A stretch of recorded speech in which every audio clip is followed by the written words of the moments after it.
Good morning. England's Mark Gurhey insists the players are still behind Gareth Southgate. That's despite the players' families being showered in beer by angry fans after the draw with Slovenia on Tuesday. Phil Foden, meanwhile, has returned to Germany and rejoined the camp following the birth of his third child. A blustery one across the north today with gusty winds and quite a few showers. In the south, many places dry and bright, some sunny spells, but cooler than earlier in the week. Join me later for a full forecast. It's just gone 6 o'clock. I'm Stephen Dixon. And I'm Dawn Newsom, not Ellie Costello. This is GB News Breakfast.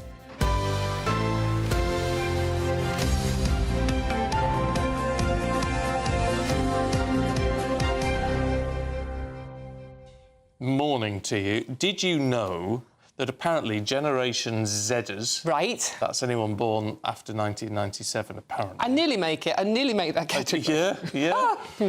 Come on. Anyway, apparently they're all obsessed with the 80s. Yes. And they all wish they were born in the 80s. Well, it was. There was some good music, some good films. I think it's all down to Stranger Things. Yes, of course. Set in the 80s. Yeah, but there's this TikTok trend going around at the moment. Yeah, How do you know? Because I'm on TikTok all the time. Are you a Down with the kids. TikToker? No, I'm not. I read about it in one of the papers. And basically, it's like 80s dance craze. So what the Gen Z are doing, that's very young folk, are doing, is they're filming their parents and their grandparents, in some cases, dancing how they did in the 80s. Oh. I know, and it's actually quite funny and quite nostalgic. But do you know what? Those of us who lived through the 80s, what is the most treasured memory about the 80s? What's the one thing we all look back on and think that's what we miss? Well, you know what? For me, this is really personal. For me, it's actually getting married. I'm that old. You are. But in general, I don't know. What is it? Go on, you're going to tell us, aren't you? It is, and this is in the Star this morning, Woolworths Pick and Mix. Oh, yes. That's the best thing about the 80s, apparently. What was your favourite? I don't know. Probably the clothes. I just loved all the clothes. Oh, right, OK. I was talking about the pick and mix. Oh, the pick... Oh. You're eating your I clothes. don't know. Well, we didn't get pick and mix. Didn't you have pick and mix in your Woolies? Well, we had it, but we didn't really go and do it. Oh, right. We didn't have that sort of spare change to go and do that. Well, most kids used to fall on the floor and you just pick it up and... Oh, it was... No. Only if it fell on the floor. Just saying. Sometimes you could go to the local shop and get a 5p mix. Oh, right, yeah. Yeah. We used to have a corner shop that did that as well, but Woolies were great. And they had a great record counter as well. Good music. Yeah. Anyway, there you go. So what's your favourite 80s memory, if you're around in the 80s? Or pick and mix. gbnews.com/yoursay. Now, Joe Biden and Donald Trump traded blows in the first debate of the 2024 presidential election campaign. The Democrats have now discussed replacing Biden as the nominee as he floundered against his competition in what was described as a disastrous performance. Our reporter Ray Addison reflects on last night's proceedings. It was a night many thought would never come. After repeated taunts from his predecessor, President Biden agreed to go head-to-head with Donald Trump in a presidential debate. The primetime face-off, giving Americans a vital opportunity to see the two White House contenders sparring over key issues before polling day. The public tuned in their millions to see if Biden could cope amid ongoing rumours that he's in cognitive decline. And it wasn't an ideal start for the incumbent president, grinding to a halt over healthcare just 10 minutes into the debate. Eligible for what I've been able to do with the COVID, with dealing with everything we have to do with. Look, if we finally beat Medicare. Thank you, President Biden. Although Biden continued to struggle, he did manage to score points focusing on Trump's criminal convictions, January 6th, and his colourful past. What are you talking about? You have the morals of an alley cat. The only person on this stage is a convicted felon is the man I'm looking at right now. And the fact of the matter is, what he's telling you is simply not true. The fact is that there was no effort on his part to stop what was going on up in Capitol Hill. And all those people, every one of those who were convicted, deserves to be convicted. In return, Trump went hard on Biden's foreign policy, criticising him over Afghanistan, blaming him for the war in Ukraine, and claiming that he could stop the conflict as soon as he was re-elected. He did nothing to stop it. In fact, I think he encouraged Russia from going in. I'll tell you what happened. He was so bad with Afghanistan. It was such a horrible embarrassment, most embarrassing moment in the history of our country. Republican pundits will no doubt focus on Biden's speech, which at times appeared slurred and stumbling, whilst Democrats will claim Trump is simply not fit to be president, peddling dangerous rhetoric over immigration and abortion. With no candidate scoring a killer blow, it may leave the American public scratching their head, and those undecided still wondering who to vote for. Their next chance to decide comes when the candidates face off in September, just 2 months before the general election. Ray Addison, GB News.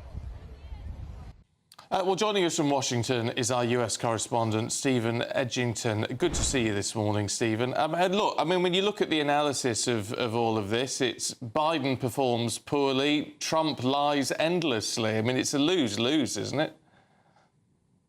I think the reaction in the United States has been very much one of Trump winning the debate.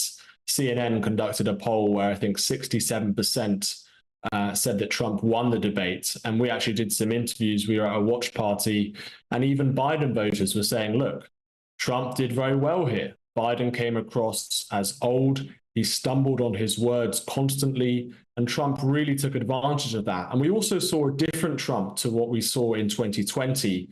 He didn't interrupt Biden once in the whole debate.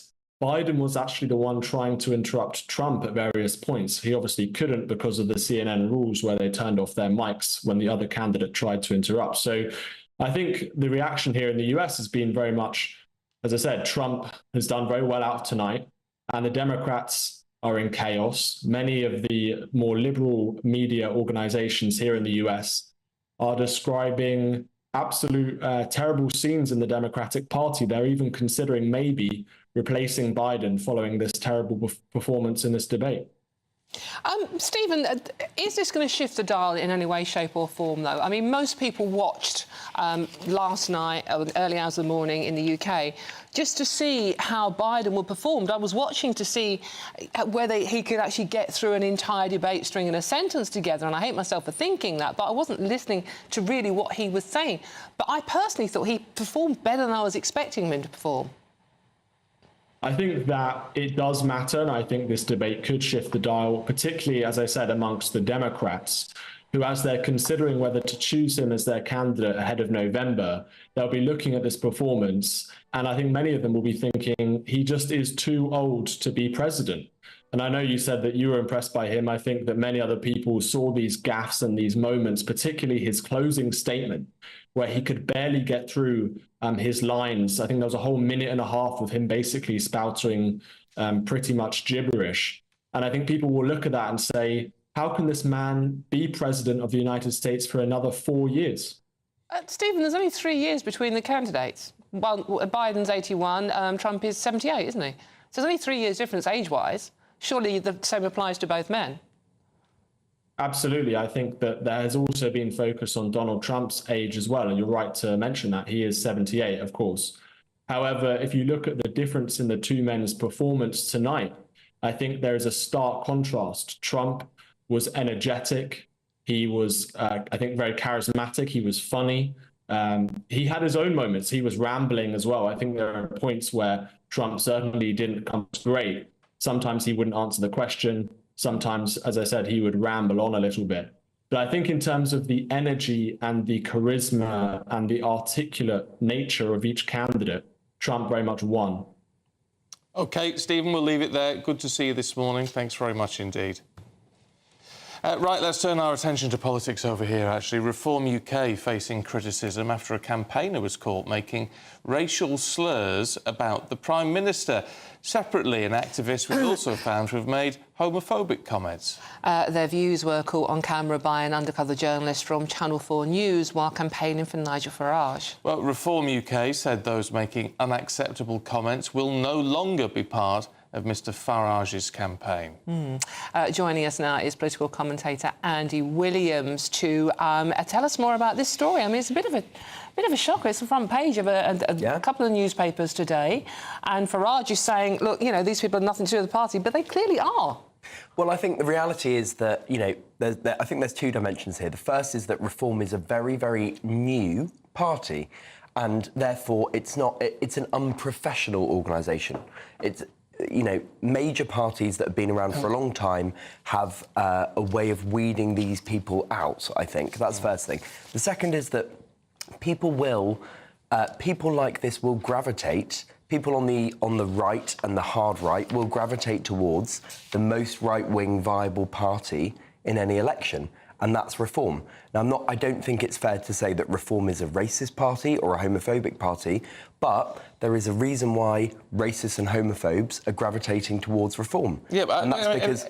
but it has to be said as well in all of this. I mean, it's been rejected. I mean, Nigel Farage came out very quickly to say these people should not be, will no longer be part of this. Yeah, no, and rightly so. And if he didn't, then I think we'd have some really serious concerns. I mean, we've seen lots of Reform candidates already, actually, who have had some quite controversial views, and I think the reality is that when you're scaling up that quickly as a political party, of course you're going to have campaigners and candidates who have, let's be honest, dodgy, unpalatable views. How damaging is it going to be to Reform? I mean, they seem to be doing quite well in the polls, but this story breaking, is that going to damage them? No, I don't think so. I think my prediction would be that Reform will win one seat. I think Nigel Farage is pretty much nailed on to winning Clacton. I don't expect them to win any other seats. I know they're polling in the sort of 5 to 7 seats kind of region. Well, I mean, the MRP poll yesterday was saying 18. I don't think that's going to happen. I really, really don't. I mean, let's see. The meltdown of the Conservative Party that we're going to see this time next week is going to be huge. And so that could give Reform a number of seats. I don't think they'll quite pull it off, but I think they're going to take an enormous number of votes off the Conservatives. I mean, I think they were polling at 20% yesterday, which is huge. I mean, it's amazing that in a short period of time, you have a party that didn't exist at the last election that might win a fifth of the votes. It's incredible. Yeah, and I mean, it's worth pointing out in all of this we're going to look at each party. The Lib Dems doing particularly well. Now, there's been a lot of criticism of how Ed Davey is handling things and this sort of quite strange campaign to sort of get himself in the headlines. But nevertheless, they're campaigning well. And so the MRP poll yesterday saying they could form the official opposition. I think it's unlikely but possible. I think there is a real chance, a small but significant chance, that the Lib Dems could be the opposition, which would actually, I think, be a disaster for Labour. Labour don't want a party who's outflanking them on the left, which is what the Lib Dems would be doing, being the opposition. I think Ed Davey's run a great campaign. The reality is that people need a reason to pay attention to the Lib Dems, and if it's Ed Davey jumping off hoverboards and being at Thorpe Park, then that's what gets them coverage. I think they will do really well, and they'll do well because there are going to be lots of people in seats where it's a Conservative Lib Dem marginal who vote Lib Dem as an anti-Tory vote, and so I think they'll do well. And to be fair, the Lib Dem vote is targeted in areas where the Reform vote, they might get more votes per se, but because it's across the country, it's going to be more diluted. Well, that's right, and I think, actually, if Reform had been... And this is where I think the difference is. If Reform were serious about winning a maximum number of seats, they would have concentrated their efforts in maybe 50 constituencies. Instead, they've gone broad. And the reason is because they don't actually... The truth about Reform is they don't care about winning lots of seats. They just want to take as many votes as they can off the Tories. And that's a perfectly legitimate aim. But that's what they want to do. The Lib Dems are being much more targeted and much more strategic. I'm intrigued by the fact you say the Lib Dems have run a good campaign. Because in the sense, it seems to me that they're very similar to Labour in that nobody really knows a great deal about what they stand for, apart from all this anti-sewage stuff they're doing. But it is just people saying, well, we're not voting Conservative. Yeah, I mean, I think this election is a referendum on 14 years of Conservative government. And the result of that referendum is going to be a massive rejection. So, you can agree or disagree with Labour and the Lib Dems being pretty generic, non-specific about what they're proposing, but the reality is people just want to vote anything other than Conservative. Okay. Was ever thus, wasn't it? Get rid of the ones that are in power. Yeah, OK. Andy, we'll see you a little bit later on. Thank you. Let's just run you through the candidates for the Clacton constituency. As we mentioned Nigel Farage earlier on. Yovan Owusu-Nepal for the Labour Party, Giles Watling for the Conservative Party, Matthew Bensalem for the Lib Dems, Nigel Farage for Reform UK, Natasha Osborne for the Green Party, Craig Jabison for the Climate Party, Tony Mack is an independent, Tesos Papanastiu for the Heritage Party and Andrew Pemberton for UKIP. Wow, unbelievably, I know, the election is less than a week away, but the promises made by the politicians, businesses are still struggling with inflation and energy prices. Our West Midlands reporter, Jack Carson, has been finding out what hospitality wants from the next government. Month by month, more British boozers call last orders for the final time. In the first 3 months of 2024, pub closures were up 51% on last year. Since the pandemic, the hospitality industry feels like it's never really recovered. With 3.5 million people employed in the sector, its sustainability is vital for the next government. But inflation and energy bills have left a bitter taste. In Smethwick in the West Midlands, Davenports have been brewing since 1829. This is a fermenter.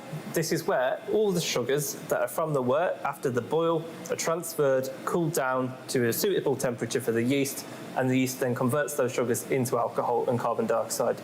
Brewer Miles explains how difficult making their ales and lagers has become. The physical ingredients themselves, the ones that you would normally think about, the grains, the hops, obviously the farmers have to pay more to be able to grow them now. Their time is at a premium, their land is being more heavily taxed. So we're at a point where grains are getting relatively more expensive. So we're all kind of sat there watching this downward spiral in prices, which is eventually going to rub off on our profitability. As far as the duty goes, though, the rate is such a huge portion of our production cost. You've got your energy, you've got your raw materials, but duty is coming out around 40% of the cost per individual packaged pint that we sell. The Conservatives say they'll launch a review of licensing laws and planning rules aimed at boosting venues like pubs within the first 100 days. Labour, meanwhile, have promised new right-to-buy powers given to communities to purchase pubs on the brink, and like the Liberal Democrats, reform business rates in England. But in the Davenport's pub The Queen's Head, what will make the difference to this brewery? Let's talk about business rates, the relief on those. Let's prolong that. Give us a stable base. I'd start looking at the energy costs and maybe some sort of relief for small businesses or hospitality businesses where it is a fundamental part of what you do all the time. Customers rely on that. But the energy at the brewery, particularly at the brewery, went from, you know, like £3,000 a month to £10,000 a month just actually for brewing beer. Which makes it, and you can't obviously put your prices up to match, can you? So it makes it virtually impossible to stand. I'd want to see taxation. I'd want to see some sort of taxation and the duty on alcohol. I mean, the supermarket versus the pint in a bar, how can that be right? The disparity there. I just think level the playing field. We were talking about this the other day, weren't we? Yes. Level the playing field. Promises from the politicians, but a warning from hospitality. Urgent action is needed for the Great British pub's ultimate survival. Jack Carson, GB News. All right, well, with all that in mind, let's take a look back at what politicians have been getting up to over the last 24 hours. I don't want people to surrender to Labour. I don't want them to surrender to their tax rises. I don't want people to surrender our borders to Labour, our welfare system to Labour, our national security to Labour. Right? I'm up for the fight. I want people to join me in that fight. Like, we should not surrender our country to this. Right? We can do better. Last year's has not been easy. I'm not saying we've got everything right. I completely understand that. But this is really important, this election. If Labour are in power, they'll have a blank cheque to do whatever they want. That means put up your taxes. Reverse all the changes I made to get us to net zero in a sensible way. Right? Reverse all the progress we made on illegal migration. Record numbers of people are coming here in small boats. He's lost control of our borders, literally lost control, not only of the numbers that are coming, but also who's coming. And so this is not just a border issue, it's a national security issue. The deterrent is smashing the gangs that are running this vile trade so that nobody gets into a boat to cross the channel. The Prime Minister is simply interested in a gimmick, the Rwanda scheme, for people who've already arrived here, a few hundred people. Everyone knows that they're having problems getting a GP, the care system's in a mess, social care's not there for so many people. We have to start straight away. It's why the Liberal Democrats put it right at the centre of our manifesto, and why we're calling today for an emergency health and care budget. Well, there you go. If you're undecided, any of that swinging your vote yet? I mean, maybe you'll change at the last minute. I think a lot of people will. I think a lot of people are going to get there and go, oh, I think the supermajority, whatever that even actually is worrying people. It's tricky, isn't it? I voted, not for myself, actually, but yesterday I voted for 2 people. Oh, did you? Postal vote by proxy. Right. So I'm their proxy, which was quite interesting. Yeah. Especially because it was for, actually, they voted in a way which I don't think I will. Right. Oh, that was interesting. And how did you feel doing that? Because no one's going to know. You could have just I could have cheated. But no, I didn't. It was quite empowering, actually, because it's that exercising that democratic right, isn't it, on behalf of somebody else, and saying, well, I wouldn't have... I don't think I'm going to vote that way. Well, who knows?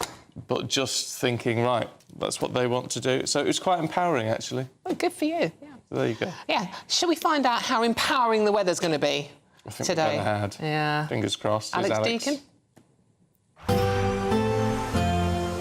A brighter outlook with Box Solar, sponsors of weather on GB News.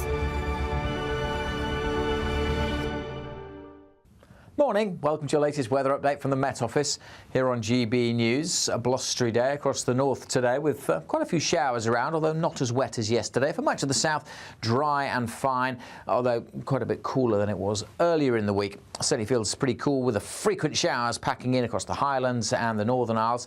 A scattering of showers coming and going through the day across northern England, some for Northern Ireland, but it won't be as wet here as yesterday afternoon. And the showers tending to ease off through central and southern Scotland later as well. For much of the south, dry, fine, some cloud, but some decent spells of sunshine. The winds easing here as well, so mostly light winds. Feeling quite pleasant in the sunshine, but feeling quite cool with the showers and the gusty winds across the north, which will continue across certainly the northern half of Scotland well into this evening. Some sunny spells between the showers. The showers becoming fewer and further between across southern Scotland and for Northern Ireland. Many places here will end the day dry and fine, along with much of northern England. Further south, it's a fine end to the day, but again, just that cooler feel compared to evenings earlier in the week. As we go towards the weekends, well, the showers will continue through the night across the far north of Scotland, and out west, eyes on this mass of cloud. That is going to mix things up a little bit for the weekend, turning pretty cloudy across Wales, northwest England, parts of Northern Ireland, with a threat of a little bit of light rain coming in here. Quite a mild night for most, double digits in towns and cities. Into Saturday, and yeah, a bit of a mishmash. A fine day across East Anglia in the southeast, generally dry with sunny spells here. Most of Northern Ireland, southern Scotland also fine. Still some showers across the far northwest. Northern England, Wales, southwest England, a greyer day on Saturday. Much more cloud, and there will be some rain at times, particularly for northwest England and northern and western parts of Wales. Temperature-wise, again, warmish across the southeast, fresher further north. That warm feeling inside from Boxed Boilers, sponsors of weather on GB News. Thank you very much, Alex. And now it's the final day to see how you could win our summer giveaway, £15,000 cash, a whole host of treats. Lines close at 5 p.m. So make sure you don't miss out. Here's all the details you'll need. It's the final day to see how you could win big this summer. £15,000 in tax-free cash to spend on anything you like this summer. Plus a brand new iPhone 15 with a set of Apple AirPods. Hi, my name's Victoria. I won the Spring Great British Giveaway. If you're thinking about entering, just enter. And you never expect to win, but I did. Get your entry in now, as lines close at 5 p.m. today. For another chance to win the iPhone, treats and £15,000 cash, text WIN to 63232. Text costs £2 plus 1 standard network rate message. You can also enter online at gbnews.com/win. Entries cost £2, or post your name and number to GB06 PO Box 8690 Derby DE1 9TT. UK only. Entrance must be 18 or over. Lines close at 5 p.m. today. Please check the closing time if listening or watching on demand. Good luck. Yeah, best of luck to you. Yeah. Now, still to come, we're going to have the very latest on the search for the missing teen Jay Slater on day 12 now, as well as all the sport with Ada McGee. That's coming up.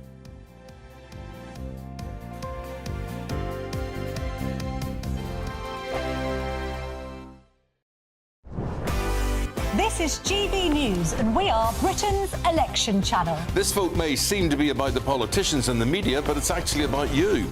We won't forget that. Join us up and down the country as we follow every moment together. More than ever, it's important to hear all sides as you make your decision in the run-up to polling day. This is GB News, the People's Channel. Britain's election channel.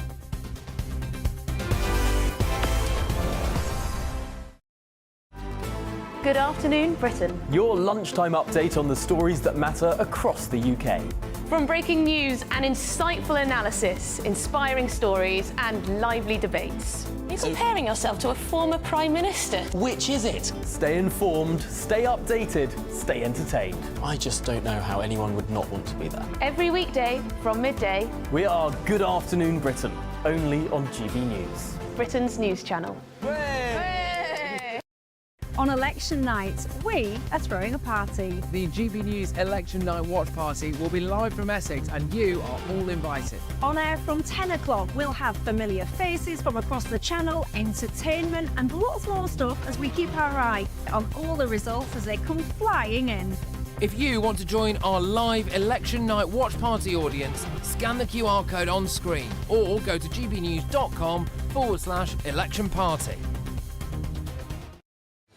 I'm Patrick Christys. Every weeknight from 9, I bring you 2 hours of unmissable, explosive debate and headline-grabbing interviews. What impact has that had? We got death threats and the bomb threats on. As time passes, she could have said storm. You made my argument for me. My guests and I tackle the issues that really matter with a sharp take on every story. It went everywhere. something practical could be done. I can become something different. Patrick Christys tonight from 9 p.m. only on GB News, Britain's news channel. Hi there, I'm Michelle Dewberry and I'm going to take a second to tell you all about my show, Dubes & Co. We start off with the issues of the day. We then bring in both sides of the argument. We get rid of the disrespect. And then you throw me into the mix. And trust me, I'll tell it exactly how it is. And then, of course, the magic ingredient, you at home. We mix it all together and what have we got, in my opinion, the best debate show in town. Monday to Friday, 6 till 7 on GB News, Britain's news channel. Congratulations to the GB News winners at this year's Trick Awards. And the winner of Interview of the Year is... Alistair Stewart reveals his heartbreaking diagnosis to Camilla Tominey. And the winner is GB News Breakfast. And the winner is Nigel Farage. And thank you to you, our GB News viewers and listeners, for making us the People's Channel, Britain's news channel.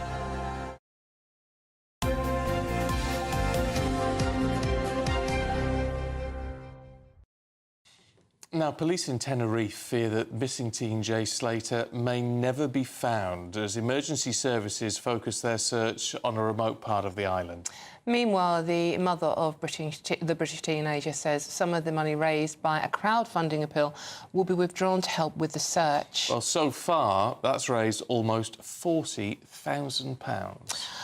Joining us now from Tenerife is travel writer and owner of myguidetenerife.com, Joe Corley. Joe, thank you very much for joining us this morning. Joe, can you just bring us up to date on the latest developments in this? Yeah, I think the biggest news really is the fact that some of this money is now being used to, I think, increase the search. It's become apparent that they need more people on the ground. There's a lot of gorse cover where the drones, the helicopters are just not going to see. So I think this is the idea behind withdrawing some of the money, just to some of Jay's friends to come over and help in the search. Has there been any developments in these apparent sightings after his last phone call? Well, I know the police are actually talking to people in Santiago del Teide. This is where the town where some of the locals reported to the mayor that they'd seen Jay watching the Euros. There's been no other word about that so far, but it has been investigated. And how helpful or unhelpful are all these conspiracy theories, if that's what you want to call them, going around about what happened to Joe and the fact that he's maybe no longer on the island, or there's drugs involved, or all this weird stuff that's online at the moment? I mean, is that actually hindering the search on the ground? I think it is. Yeah, I mean, there's a lot of trolling going on, which is horrendous. I think a can of worms was opened when one or two people started questioning whether this was some kind of fake or scam, and then everybody piled in. It certainly is, and the police have said themselves, this noise behind the case, as they put it, is certainly not helping in many ways. What about these comments now that perhaps, it's feared that he may never be found? Because, I mean, whatever the outcome of this, that's the worst possible scenario, isn't it? Because the family needs some answers. Yeah, for sure. I mean, it's day 12 now. It is dangerous terrain. It's very difficult for people to survive in those conditions. Very extreme temperatures, hot in the day, very cold at night. It has to be said, it's looking bleak. The family is still holding out as much hope as they can, and they will, naturally. But it is looking bleak. I think one thing that is surprising over here is I've been talking to some young Spanish, and it's lack of awareness of this case actually on the island amongst the young Spanish population. People are still saying Jay who, if you talk about the story. They have no idea. So I think maybe more efforts could be made in making the local Spanish population more aware. Yeah, well, it's definitely something to look into, isn't it? Joe, for now, thanks very much indeed. Thank you.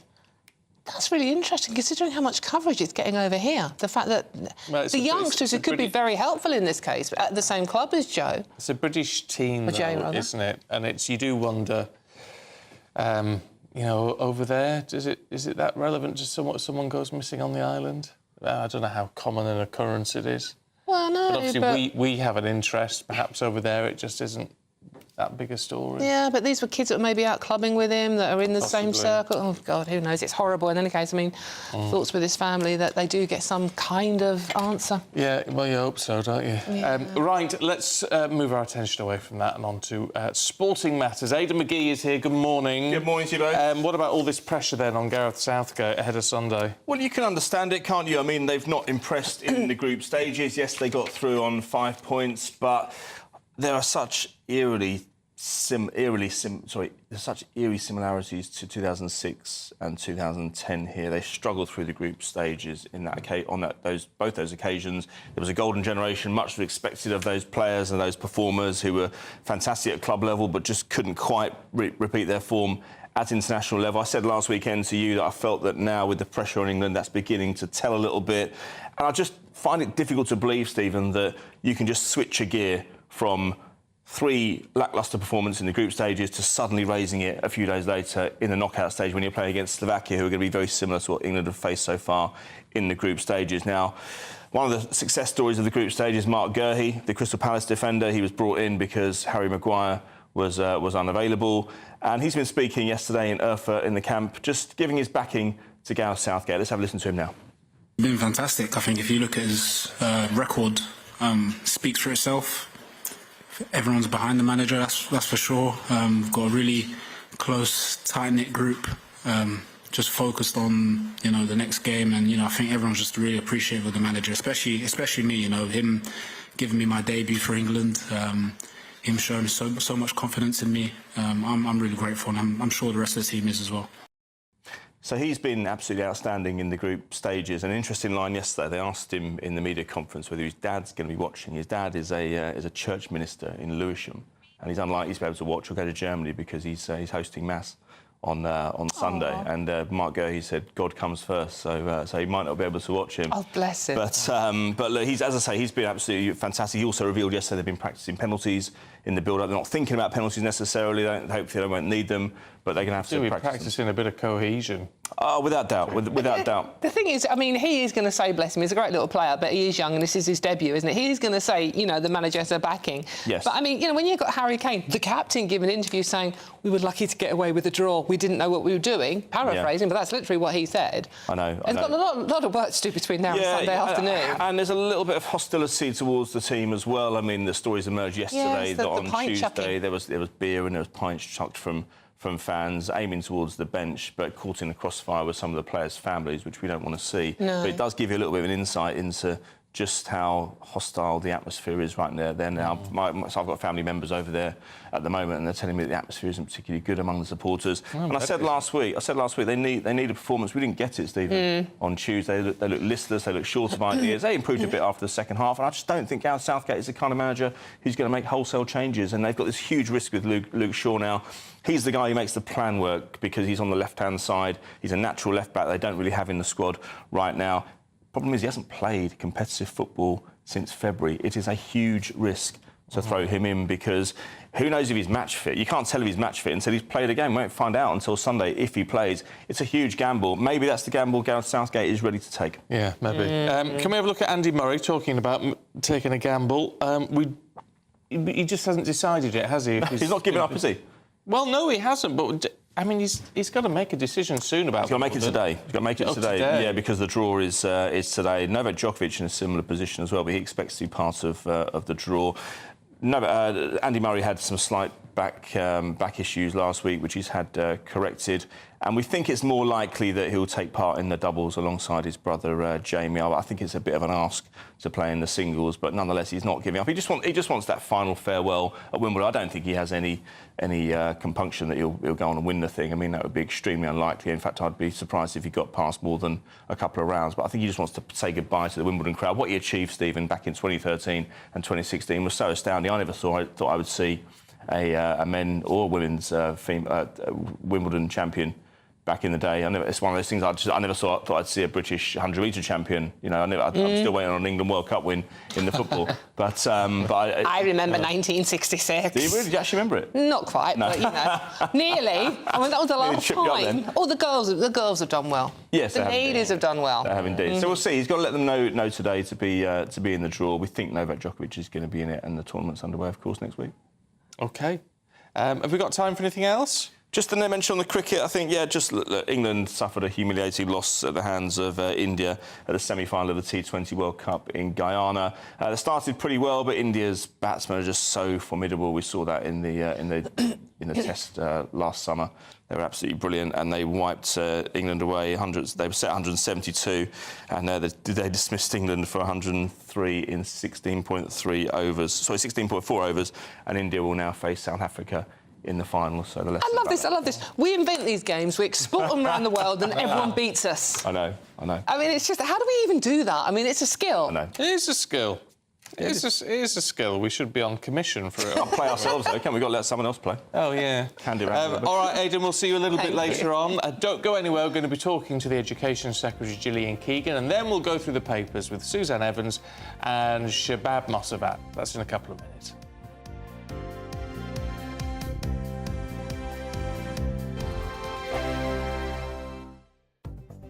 The latest GB News travel. Good morning, I'm Russell Holding. On the M80 in Stirling, the northbound exit Slip Road is closed at junction 9 for the M9 at Bannockburn for emergency repairs. On the A1M in North Yorkshire, the inside lane's closed northbound after a vehicle caught fire between junction 42 for the A63 at Selby and the M1 in Leicestershire. The A594 is closed out of Leicester along Welford Road from Regent Road to Ayleston Road because of an unsafe building. Bus Route 88 is having to divert as a result. South Eastern rail services have been stopped between Charlton and Woolwich Arsenal in London thanks to a trespasser, and in Somerset delays are likely later on routes towards Glastonbury again today because of the ongoing Glastonbury Festival. And that's the latest. You can stay up to date throughout the day by visiting our website gbnews.com. This is GB News, Britain's news channel. The University of Cambridge has told students to stop flirting with staff under a new policy banning sexual relationships with professors. The new rules, which come into force next month, beginning of July, include a warning against behaviour that could be interpreted as flirtatious. University staff have been told they must report any behaviour that could constitute a student making advances towards a personal, particularly intimate relationship with them. If you're a tutor, how do you interpret what is flirting and what is just sort of like having a bit of banter? In fact, we've got to Very nice trousers, by the way. Thank you. You see, you didn't even recognise. Oh, I didn't. Very well. He's got I think I'm blushing now. I'm blushing. So, what's flirting? What's me complimenting your very well-fitting trousers? Yeah. Well, there is a line, because obviously when you're 18 and you go to university, it might be the first time you're away from home. It might be the first time that you're open to maybe a bit of a nightlife, social activity, drinking and all the rest of it. On the flip side, I know a couple who, this pupil ended up dating their professor, and they've been together for about sort of 15 years now. So I used to go after lectures with my professor and the whole seminar. We used to go to the pub afterwards, and I became very good friends with... she was a mature student. She was on the very, very far left of political... you wondered where that was going for a second, didn't you? We're both breathing a huge sigh of relief. Very quick for you, Joe. We're running out of very nice trousers as well. We're running Thank out you, of not time. snug as Charlie. I think you've got to have some rules in place that there's no abuse of power. Policing it's difficult. We ought to be in a position where you can say, get off, back off, or, banter's fine. Actually, I hate that word. I hate it almost as much as woke. Go on, email in. Thank you very much. I'm flirting with both. The People's Channel.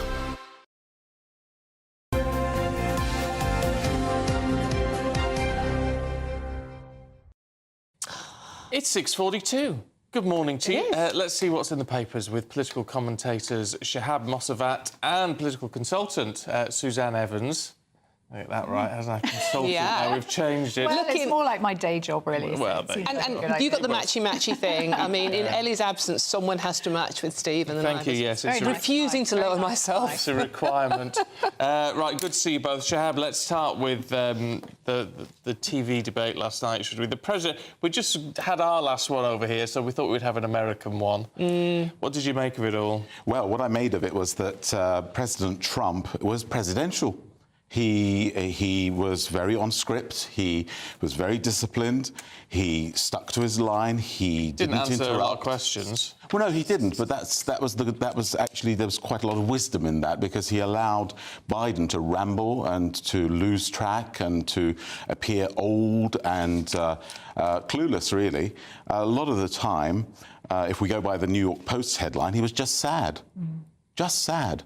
And, that I think speaks the truth of the tale, that this is a contest between two geriatric gentlemen, one of whom appears to be losing the plot. And has been appearing to do so for quite some time, really, sadly. I think it's interesting, there's a phrase, isn't there, in broadcasting, just let your opposition hang themselves. And I think that's almost what Trump did last night by staying silent, letting Biden ramble. I gather he was even sort of muttering under his breath as he approached the podium. It was so bad that I understand the Democratic Party are even now seriously considering replacing him ahead of the November election. Which they can do legally, but who are they going to replace him with? I don't know who they'd replace him with. And actually, I think that would, whoever they choose, it would just give more ammunition to Trump, I think, to say they're a mess, they're a disarray. I'm the only person who's a strong leader who can take this country forward. It depends if they bring in someone who's sort of young and invigorating, which is a possibility. Well, I've heard Michelle Obama mentioned. Well, she's always mentioned. She's mentioned, but you know what? I've heard it. She has always said categorically that no, I will not do. Right, but I think the Democrats are in real trouble now, and I think if the call comes, who better? Who better? You're talking about someone young. You're talking about somebody who's outside of the political system, someone who Trump couldn't target in quite the same way, because Trump has always talked about Washington as being the swamp. Well, she has no track record. Well, the last time a former president's wife ran, it didn't go end very terribly well, did it? And who knows, Michelle Obama possibly doesn't even want the job. Maybe she's had enough of the White House. Who knows? But it was very, very sorry debate last night, I think. At many points, it did resemble very much a slanging match, which I think is the state of politics across the board today, probably across the world, and I think that's a great shame. All right, well, let's just take a short break from you two because we want to talk to the Education Secretary, Gillian Keegan, who joins us now. Really nice to see you this morning.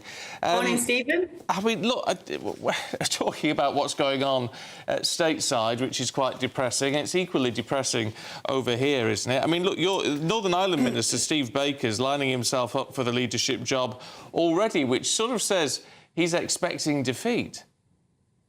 Well, I haven't seen that, but I don't. I think all of us are out every day knocking on doors. All of us are saying the same thing. I was talking to a colleague yesterday. There are so many voters who are undecided. And of course, what's happening in the polls is everyone's trying to anticipate what they'll do. And there's all kinds of algorithms trying to anticipate that. But what we're doing is going out on the doorstep. But what is clear is many of these voters have not decided to go for another party. I mean, some have, but not many have. And that's what we're finding on the doorstep. So this last week is crucially important. You should never take the voters for granted. None of us ever do. We're out there knocking every day. Actually, people are pleased to see us because they're always happy to see somebody normally during an election. And the reality is, when you speak to people, when they may be a bit fed up, there's been a lot of things that you could be fed up about or frustrated about. But when you speak to people genuinely, they will, some of them will come back and say, actually, yeah, I'm going to be voting for you. And that's what we're hoping, that more and more people who are in that undecided category, when it comes down to looking at what are the key issues, which is tax. Everybody knows that there is going to be taxes, whether it's on your house, whether it's on your car, whether it's on your education. There's going to be a tax and many taxes if you go for the Labour Party. I mean, it's in their DNA, and obviously tax cuts are in our DNA. So what we're hoping is that message really does get across and people do really think about what they want for the future. Gillian, are you talking about tax cuts? And we have talked an awful lot about tax in this election, but the front page of the Times today, an interview with Rishi Sunak, is having what is the most personal go he's ever had at Nigel Farage, which makes you think that Reform do have the Conservative Party rattled. Well, the Reform Party will show up differently in different parts of the country. What actually shows up a lot about the Reform Party is some of their disgraceful comments, either their racist comments or their comments about women, his comments himself about Putin have cut through. A few people do mention that, particularly what Zelensky said. So that is, they are a, well, they're not a political party, are they? They're a corporation. But of course, in some places, there's no doubt that he's got a lot of airtime, that he's got a lot of people will have comments about him. Some of them, some people do support him, and some people obviously, think his views or think the views of him and some of the party are not right. Well, no. To be fair to Mr. Farage, what he has done is, certainly with these comments that have been made, he's condemned them and condemned them immediately. So he's acted very quickly on that. But when you look at the national poll, when we had one of the MRP polls yesterday, I mean, it had. 6 points. You're 6 points down on Reform. I know a national opinion poll doesn't translate to seats, but you're still trailing. Well, these polls, what's happening is there's all sorts of different ways of trying to use algorithms to allocate what undecided people will decide to do a week from today. You may as well do it on shoe size, honestly. Literally, they're trying to put all kinds of different, what you voted before or how they voted leave. There's loads of different things that go into these algorithms. Obviously, what we're doing is another survey, which is the one every day, knocking on doors, seeing what people will say. And there's something that's very unusual in this election. It's not like any other election that I've had. This is my third one. There are a lot of undecided voters. There are a lot of frustrated people who voted for us previously, who are expressing their concerns. And, depending on when you're polling and who you're polling, you will come up with these kind of, these kind of polls. I honestly would be, amazed if any of this is true, but I'm not a sort of pundit. I don't look at this. All I do is go out on the doors every day, all over my own constituency, and I've been around a few others as well. But and you mentioned forgive me, but you mentioned the frustration. The Prime Minister's mentioned the frustration. It's no wonder when you look at the state of the country, is it? And you talk about, lower taxes being in your DNA, but we've got the highest taxes we've seen for 70 years. You say you protect the pensioners with the triple lock plus, but that's against a tax implication which has been brought in because of the Conservative Party and the tax threshold freezing. I mean, you're providing some solutions to your own problems that you've created, but it's not a rosy outlook for the country. Well, we've got to be honest, and everybody actually recognises this much more on the doorsteps than any interview I give, which is everyone recognises that the pandemic had a massive impact on everything. Everyone recognises you cannot spend £400 billion twice, and they recognise that you have to pay it back. The pandemic, in fact, people say this to me on the doorstep all the time, the pandemic has left the discussion. It's literally less than 2 years, and 6 million appointments were missed during that time in our hospitals. And, of course it takes time for everybody to catch up, education to catch up, for doctors' appointments to catch up, for health appointments to catch up, for the economy to catch up, for taxes to catch up and go back down. Of course it takes time. But, where we are right now with the economy turning a corner, no one's denying that. People are feeling better. And the thing that I think most people do really appreciate is their jobs were protected, and there's been 4 million jobs since 2010, despite all of the different headwinds. More than 4 million jobs have been created. When you're talking to people on the doorstep, nobody is sat there fearing unemployment, which is something I grew up with, which was very much the whole, what everybody was talking about, unemployment. They do fear tax rises and more tax rises because everyone knows that our taxes are at the, at the high end because of the pandemic. But they're also maybe fearing the fact they can't pay their mortgage.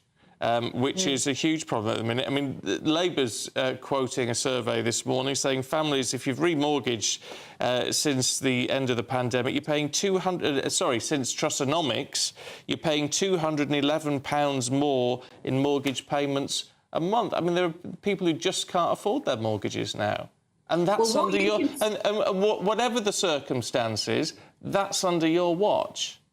Yeah, well, what and I think people are, you shouldn't take the voters for fools, because what they know is that mortgage rates and interest rates have gone up all over the world as a result, largely, of the invasion of Ukraine, which really spiked energy prices, which spiked inflation, and bank rates and interest rates are linked very, very tightly to inflation.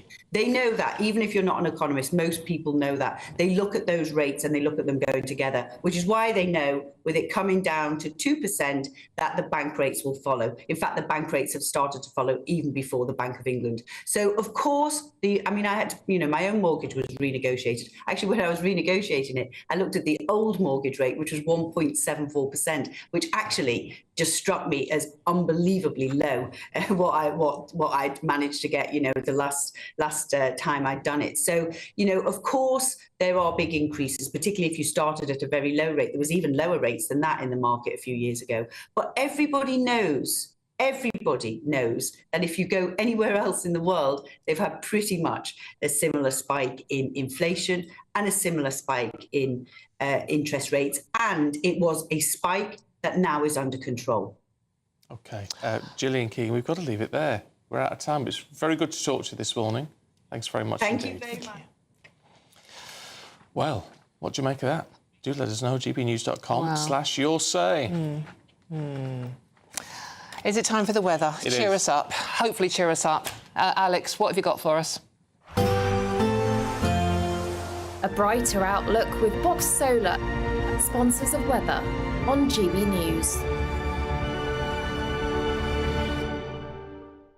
Morning. Welcome to your latest weather update from the Met Office here on GB News. A blustery day across the north today with quite a few showers around, although not as wet as yesterday. For much of the south, dry and fine, although quite a bit cooler than it was earlier in the week. Certainly feels pretty cool with the frequent showers packing in across the Highlands and the Northern Isles. A scattering of showers coming and going through the day across Northern England. Some for Northern Ireland, but it won't be as wet here as yesterday afternoon. And the showers tending to ease off through central and southern Scotland later as well. For much of the south, dry, fine, some cloud, but some decent spells of sunshine. The winds easing here as well, so mostly light winds.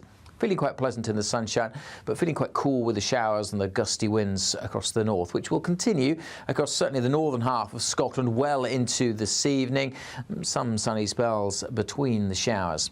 The showers becoming fewer and further between across southern Scotland and for Northern Ireland. Many places here will end the day dry and fine, along with much of northern England. Further south, it's a fine end to the day, but again, just that cooler feel compared to evenings earlier in the week. As we go towards the weekends, well, the showers will continue through the night across the far north of Scotland, and out west, eyes on this mass of cloud. That is going to mix things up a little bit for the weekend, turning pretty cloudy across Wales, northwest England, parts of Northern Ireland, with a threat of a little bit of light rain coming in here. Quite a mild night for most, double digits in towns and cities.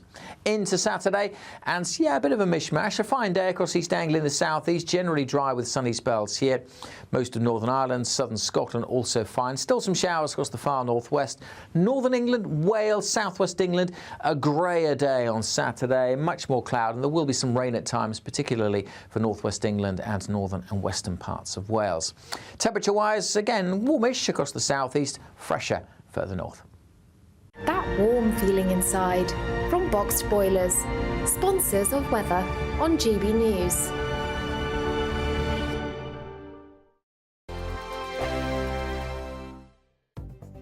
The latest GB News travel.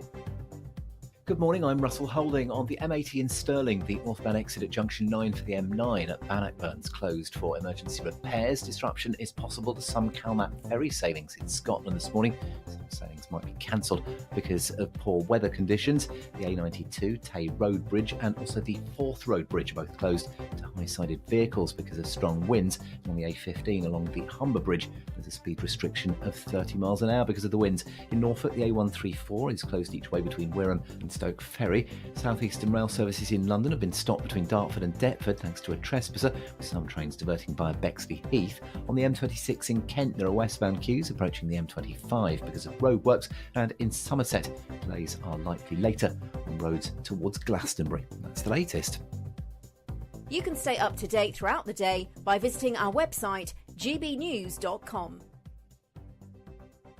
It's the final week to see how you can win big this summer. First, there's a fabulous £15,000 in tax-free cash to ensure this summer is special. What would you spend that on? Next, you'll also receive the latest iPhone 15 and a set of Apple AirPods. And finally, £500 to spend at your favourite UK attraction. You have to hurry, as lines close at 5 p.m. on Friday. For another chance to win the iPhone, treats and £15,000 cash, text prize to 63232. Text costs £2 plus one standard network rate message. You can also enter online at gbnews.com/win. Entries cost £2, or post your name and number to GB06 PO Box 8690 Derby DE1 9TT. UK only. Entrance must be 18 or over. Lines close at 5 p.m. on Friday. Please check the closing time if listening or watching on demand. Good luck. If you want your news to be straight talking... This is a nightmare for the Conservatives again. Down to earth. It's not just Nottingham where this is happening, is it? And most importantly, honest. Hard-working, middle-class taxpayers, they'll get their book thrown at them. Then catch me, Martin Daubney, Monday to Friday, 3 till 6 p.m. on GB News, Britain's news channel. I'm Christopher Hope. From pop stars to politicians, I'll interview anybody in a pub who's got a political opinion. Join me every Friday on Spotify, Apple Podcasts, YouTube or gbnews.com, or wherever you get your podcasts. GB News, Britain's election channel. Join me, Nana Akwe, for an informative, interactive news programme with a difference. It's fun. It's true. You're not wrong. No one will be cancelled. Lovely. Join me from 3 p.m. every weekend, only on GB News, Britain's news channel.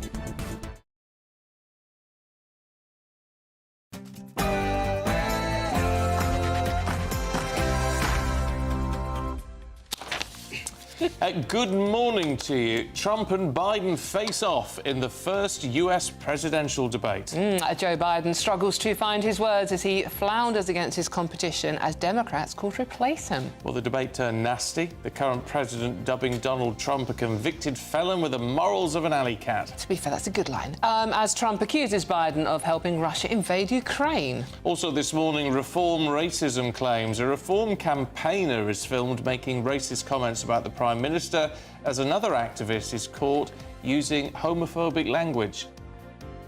Meanwhile, the search intensifies. Police fear missing teen Jay Slater is unlikely to have survived as emergency services focus their search in a remote part of Tenerife.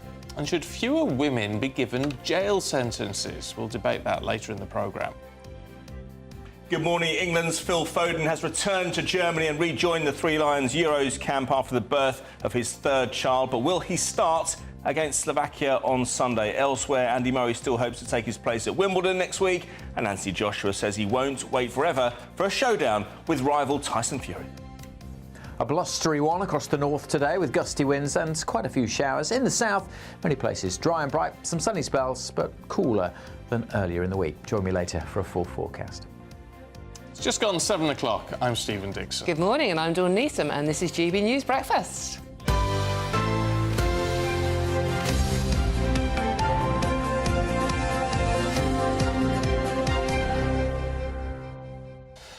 We're actually going to kick off with politics here at home. First thing, because we've got a member of the Shadow Cabinet lined up to talk to us in just a second. So we'll tell you first, though, about Reform UK. They're facing criticism after a campaigner was caught making racial slurs about the Prime Minister. Separately, another activist was found to have made homophobic comments. Their views were called on camera by an undercover journalist from Channel 4 News while campaigning for Nigel Farage in Clacton. Well, Reform said those making unacceptable comments will no longer be part of Mr Farage's campaign. Joining us now is political commentator Andy Williams. Andy, this is not good news for Reform, is it? No, and I think the comments, they're not just unacceptable, they're dreadful. I mean, they're really, really horrible to listen to, and it's good to see that Farage has called them out and acted swiftly, because if he didn't, that would reflect very, very badly on Reform. I think there have to be concerns about the fact that as the most right-wing major party competing in this election, of course, you're going to get people on the hard right who have some of these dreadful views gravitating towards Reform, and they need to be mindful of that. And I hope that if they win a number of seats in Parliament next week, that they will continue to be really, really hard line on getting rid of these sorts of people. OK, we're going to come back to you in a minute, Andy. Because we mentioned Nigel Farage and his constituency, I'm going to run you through now all the candidates standing in Clacton. You have Yovan Owusu-Nepal for the Labour Party, Giles Watling for the Conservatives, Matthew Bensalem for the Lib Dems, Nigel Farage for Reform UK, Natasha Osborne for the Greens, Craig Jameson for the Climate Party, Tony Mack, who's an independent, Tassos Papanastasiou for the Heritage Party, and Andrew Pemberton for UKIP. Right, we're going to talk to the Shadow Chief Secretary to the Treasury, Darren Jones, who joins us now. Good to see you this morning. It's the first time I've seen you since all this emerged about you saying that Labour's climate plans, your decarbonisation plans, are in fact going to cost hundreds of billions of pounds, which is hugely worrying because, I mean, I know that there's defences have been put forward about this, but it does seem to imply that you've got plans as a government to spend much more than you're telling us. Good morning. No, that's wrong. The reference was to the money that the private sector will invest in their own companies on the route to 2050, which is our legal target to get to net zero. And if you speak to any of those private sector companies, whether they're companies building nuclear power stations or small modular reactors, or the hydrogen supply chain, or offshore wind farms, or the grid and distribution network that's needed, or the charging network for electric vehicles across the country, or manufacturing the heat pumps that people might want to buy for their homes. That's all reflective of money that the private sector is investing in their own companies to be competitive in a net zero economy in the decades ahead. Well, I was just going to say, in that case, why would you raise it? If it's just private money that they're investing in their own business to take us forward, why would you even raise it in this meeting in the way that you did? Well, because that was the question I was asked by what I thought was a constituent who came to my coffee morning, asking me about the relationship between public subsidy and private investment. And the point I was making was that there are some areas where public subsidy is required, predominantly in technologies that are not yet viable commercial markets, for example, carbon capture and storage. But actually the much bigger amount of money, the hundreds of billions of pounds I was referring to, was the private sector investment that they tell us that they're making anyway. Darren, there's been an awful lot of talk in this entire campaign about how many billions are being wasted by both parties and how much they're going to invest in the future. But Labour today identifying 118 examples of wasted taxpayer money since 2019, which is over £40 billion. How do you get to these sort of figures? I mean, to most of us out here, it's like it doesn't even actually begin to make any sense. It's like pie in the sky money. Well, that's because it's a sad reflection of where we've gotten to, that the government wasted so many billions of pounds that it kind of, everyone shrugs their shoulders now because they've gotten so used to it. But that's not an acceptable standard of governing. The point that we're making is that when contracts are entered into by the government, we need to make sure that value for money is at the heart of that for taxpayers. And, you know, the biggest example in our waste dossier is the one that everyone knows about, which was the PPE contracts during the COVID pandemic. There's been many revelations recently of how contracts were awarded to people without following due process, that the standard and the quality of the PPE hadn't been met. I think the government incinerated billions of pounds of worth of PPE only last week. But there are lots of other examples where there's poor governing, poor contracting, not having taxpayers' money at heart. And that has to change, which is why we've said that in the Labour Party, if we come into government next week, we'll set up this Office for Value for Money to make sure that this is fixed for the future. But we'll also appoint a COVID commissioner to go back into the past and to recover money from private sector companies that try to defraud the taxpayer. I don't want to keep on about the COVID and the lockdowns, but considering the Labour government, the Labour Party at the time were calling for stronger restrictions, harder lockdowns, etc., etc. And are you saying that Labour would have done anything differently? I mean, the Conservatives were quite clearly panicking, which is how we've got to some of this money that's been wasted. What would Labour have done any differently? I mean, surely, you know, wasting money was almost impossible not to do at that time. So we accept that when you move quickly, sometimes there's waste in the system. But as most people will know, this VIP track that Conservative ministers set up in order to award very lucrative contracts to people who seem to have very close relationship with the Conservative Party's ministers, following a very accelerated process for procuring that good without checking the quality of what was being bought, that would just not happen under a Labour government. There are proper rules in place, even in emergency situations like a pandemic, where procurement rules must be followed. That was not the case under the Conservatives. We've seen many examples of Conservative donors and affiliates to the Conservative Party having been given these lucrative contracts and then supplying dodgy kit that was of no use to the taxpayer whatsoever. That's just not good enough in terms of the quality of behaviour we expect from ministers, and that won't happen under a future Labour government if we win next Thursday. Well, I mean, you talk about the need for value for money and setting up a value for money department, all the rest of it.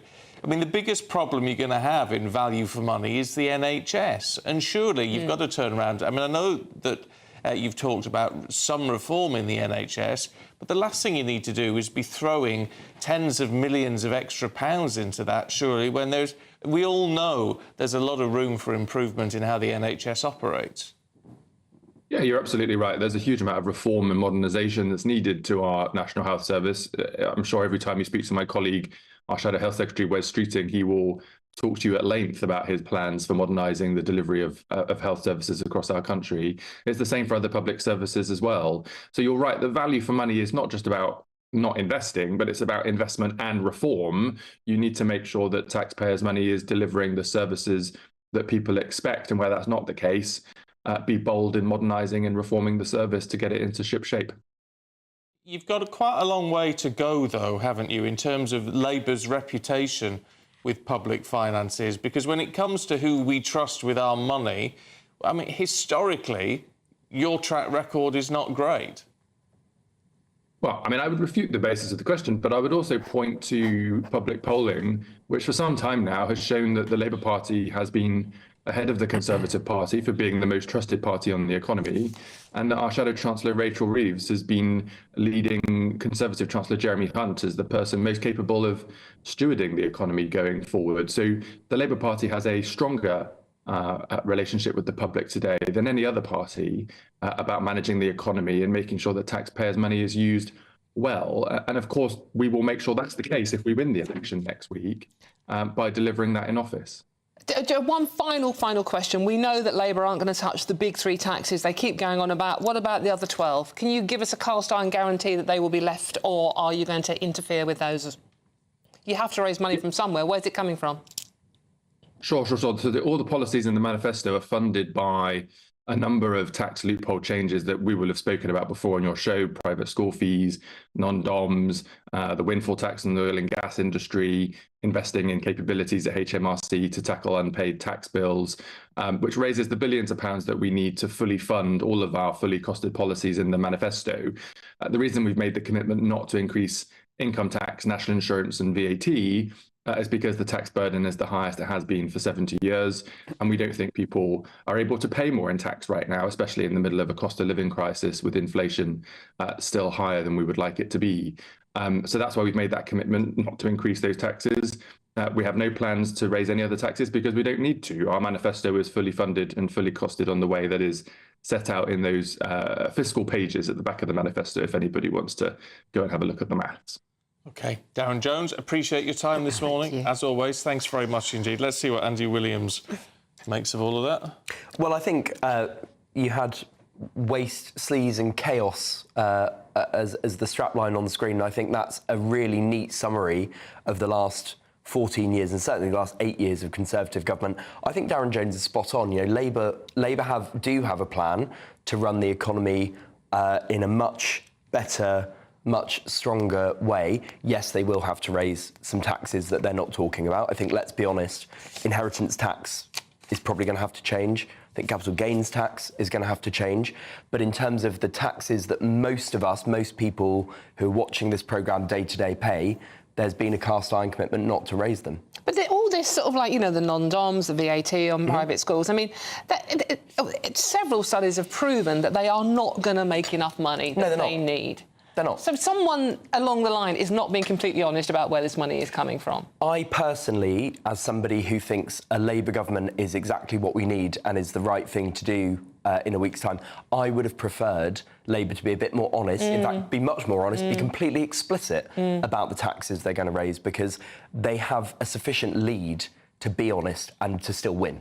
So I would like the Labour Party to be really direct this time next week when, if, as we expect, Keir Starmer becomes Prime Minister, to set out exactly the taxes that are going to go up. And I think it will be on inheritance tax, on capital gains tax, and on those taxes that only the very wealthy You can see how people have a problem, Andy, when, I mean, you are someone who, you know, you say you want a Labour government this time next week, but you say in the run-up to this election, Labour is not being honest. I would like them to be more honest. I don't think they're being dishonest, but I would like them to be more explicit and more clear.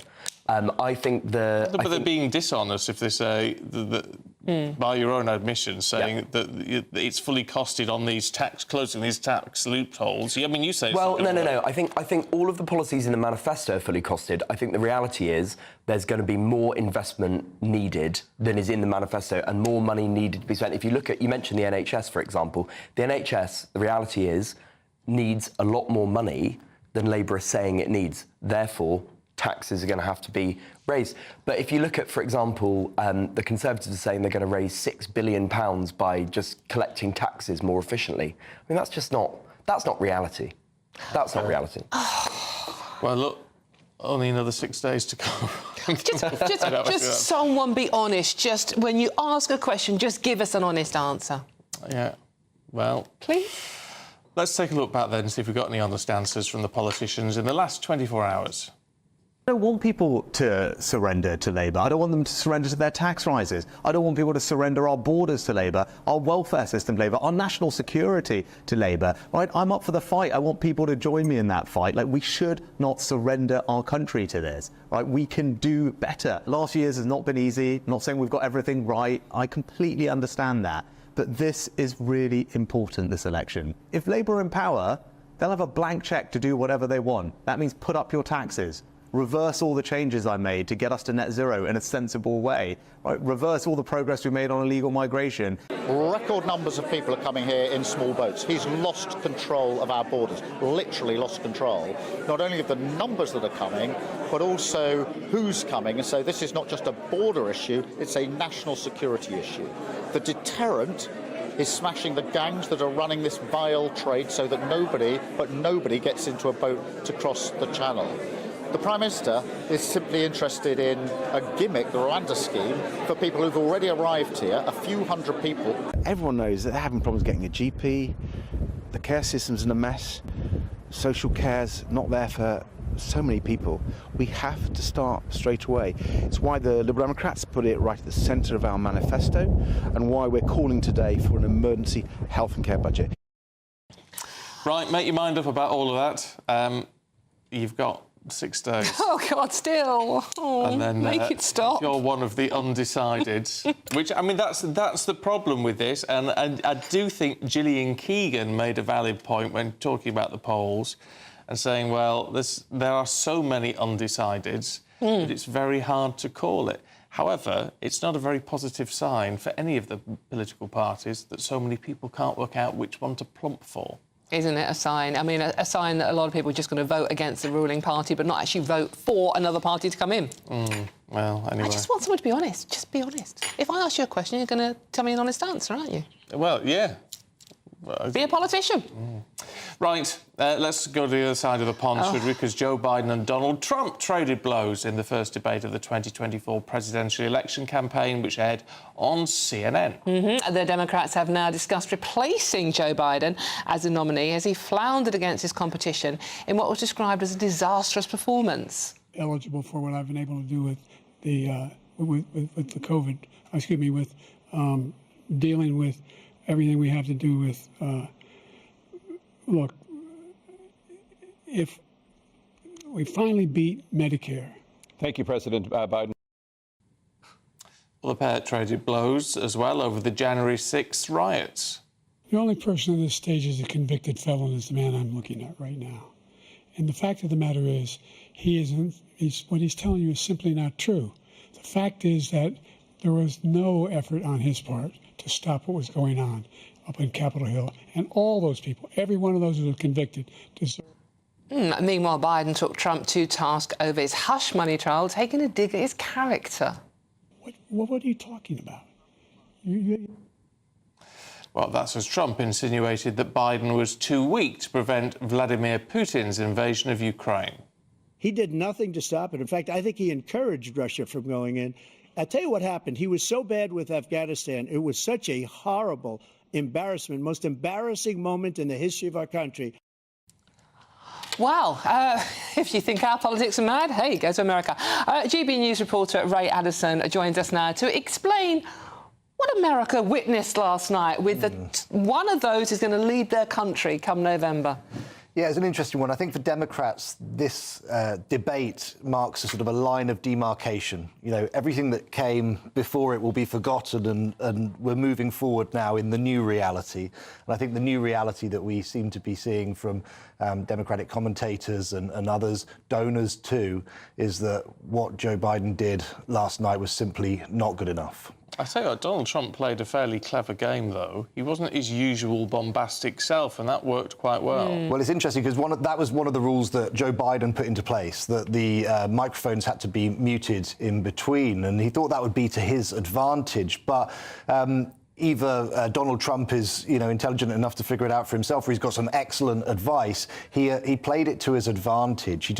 It meant that Joe Biden had to continue talking, and there's a number of times you will have seen he stopped talking and they said, "You've got another 80 seconds, Mr. President." Yeah. And he was forced to sort of keep going, even though he was stumbling, grinding to a halt, slurring his words, appeared confused at times, and it just did not help him at all. Have we got a quick taster of what people in America are actually thinking about after they witnessed the debate last night? Well, Kamala Harris, Vice President, she's saying, look, it was a slow start, but it was a strong finish. There's a top Biden donor who didn't want to be named who's saying there's no way we can spin this. That performance was disqualifying.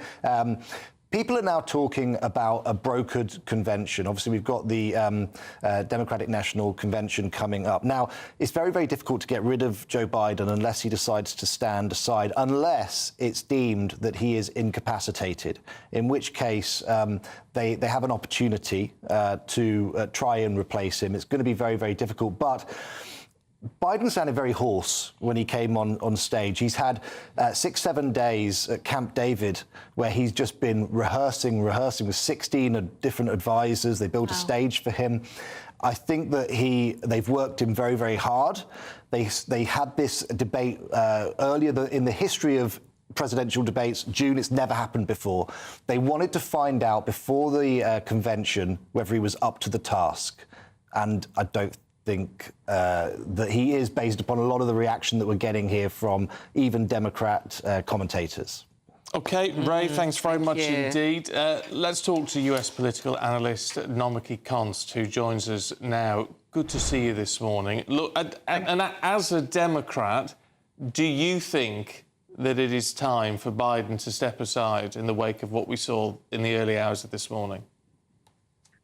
I think this is somewhat of a self-fulfilling prophecy. The media is loving this narrative. And frankly, I think Democrats are playing into it, including these advisors who are, including Congress members who want to be unnamed, saying that they want to have a divided open convention, which is, as the previous guest said, is very complicated based on the DNC's charters. None of this was a surprise. Was this Biden's best performance? And Biden has a very good debate record. If you go back in history, he crushed it in the last several debates that he's done on stage. If you recall the one from when he was vice president against, what's her name? I forgot her name already. The woman who was running with McCain. So listen, I even blundered just now, and I am 40 years old. It was nothing that we didn't expect, but to play into the age and not focus on Trump's, the fact that he's caused so much instability in our country, the fact that he lied on stage, that the CNN analysts on stage were not fact-checking in real time and chose not to.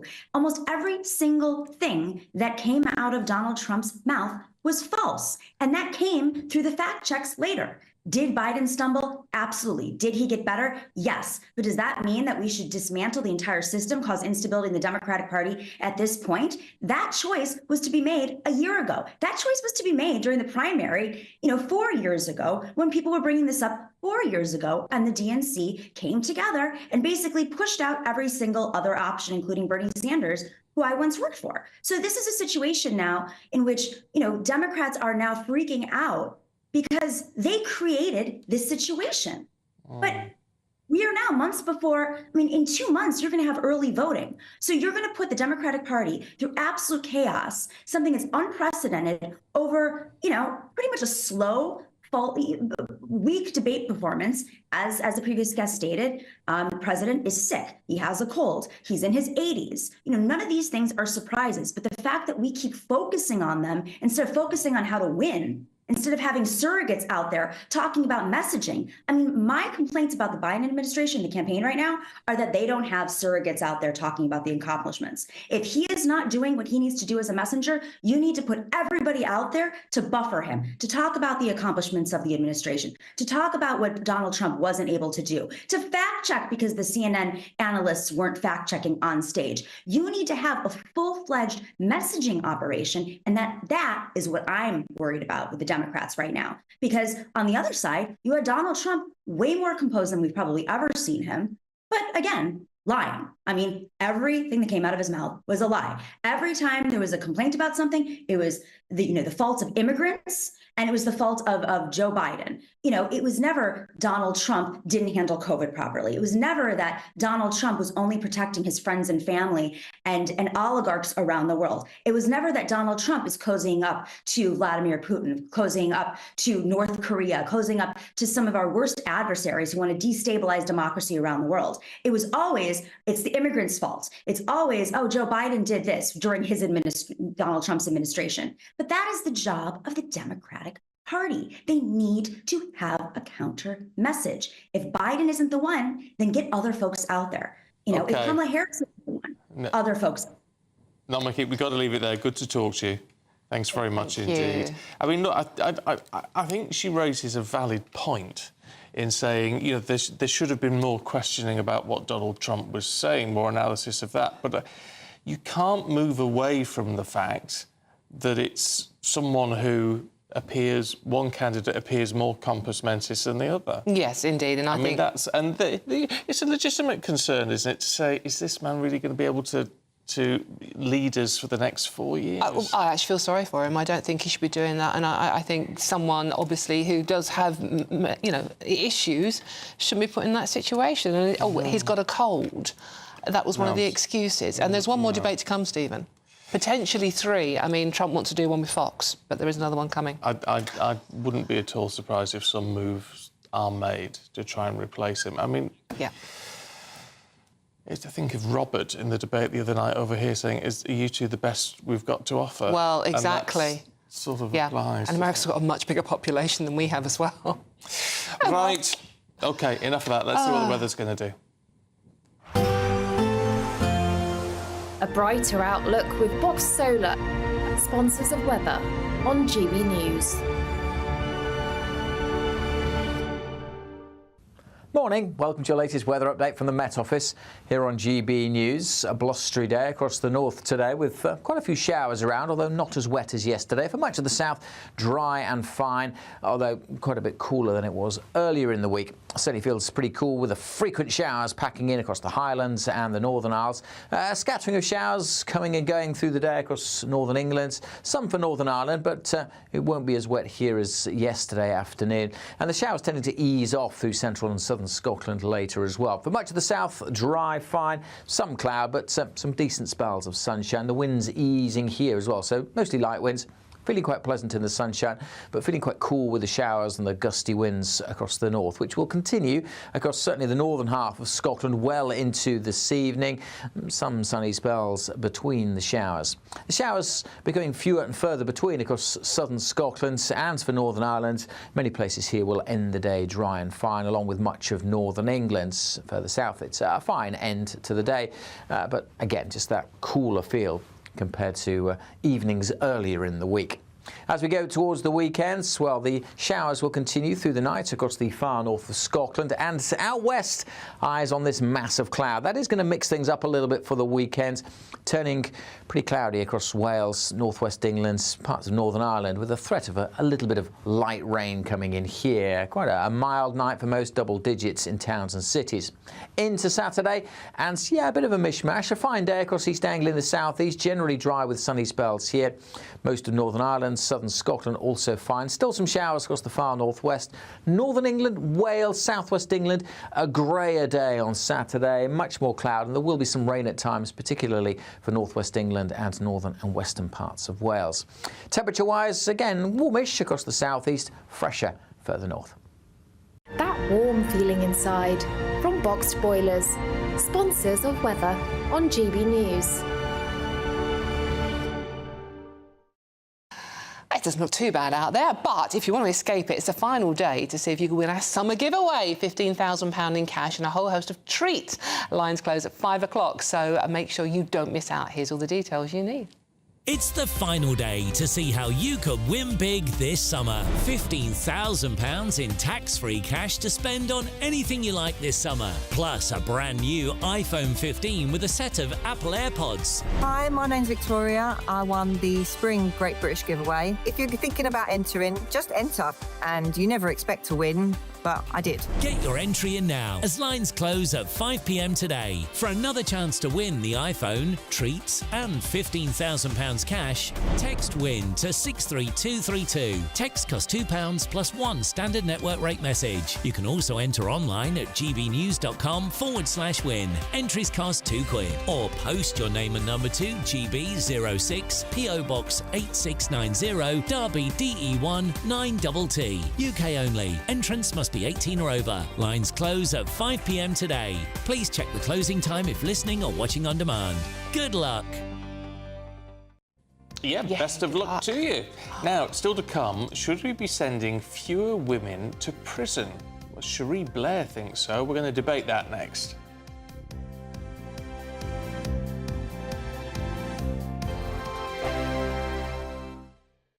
Congratulations to the GB News winners at this year's Trick Awards. And the winner of Interview of the Year is... Alistair Stewart reveals his heartbreaking diagnosis to Camilla Tormini. And the winner is GB News Breakfast.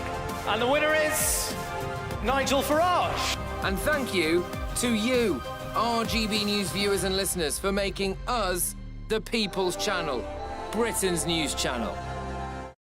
On election night, we are throwing a party. The GB News Election Night Watch Party will be live from Essex and you are all invited. On air from 10 o'clock, we'll have familiar faces from across the channel, entertainment and lots more stuff as we keep our eye on all the results as they come flying in.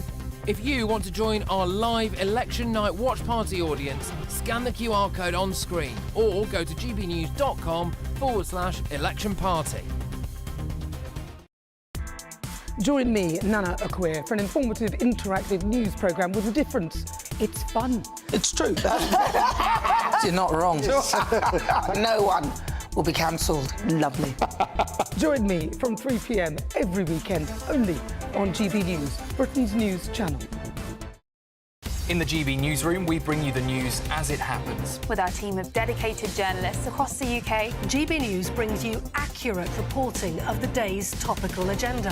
When the news breaks, wherever and whenever it's happening, we'll be there. This is GB News. The People's Channel, Britain's news channel. Join me, Neil Oliver, every Sunday night at 6 p.m. on GB News. And if an hour is not nearly enough for you, go to gbnews.com for special extended episodes online every Friday at 9 p.m, where we can truly get into the nitty-gritty of what's going on. GB News, Britain's news channel. This is GB News and we are Britain's election channel. This vote may seem to be about the politicians in the media, but actually it's about you. And we won't forget that. Join us up and down the country as we follow every moment together. More than ever, it's important to hear all sides as you make your decision ahead of polling day. We're here for you. This is GB News, the People's Channel, Britain's election channel. Are the newspapers getting you down? My wife didn't divorce me that month. Struggling to separate the wheat from the chaff? I know that it's a bit of a circus at the best of times. Well, don't worry. Headliners has got you covered. We'll take the burden of reading the day's news, and if we get depressed, who cares? It's an occupational hazard, frankly. That's Headliners on GB News from 11 p.m. till midnight, and the following morning, 5 till 6 a.m. on GB News, the comedy channel. Nah, just kidding. Britain's news channel.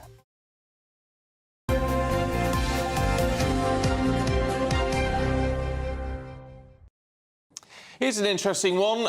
Cherie Blair, Tony Blair's wife, says we should be sending fewer women to prison. Wonder why.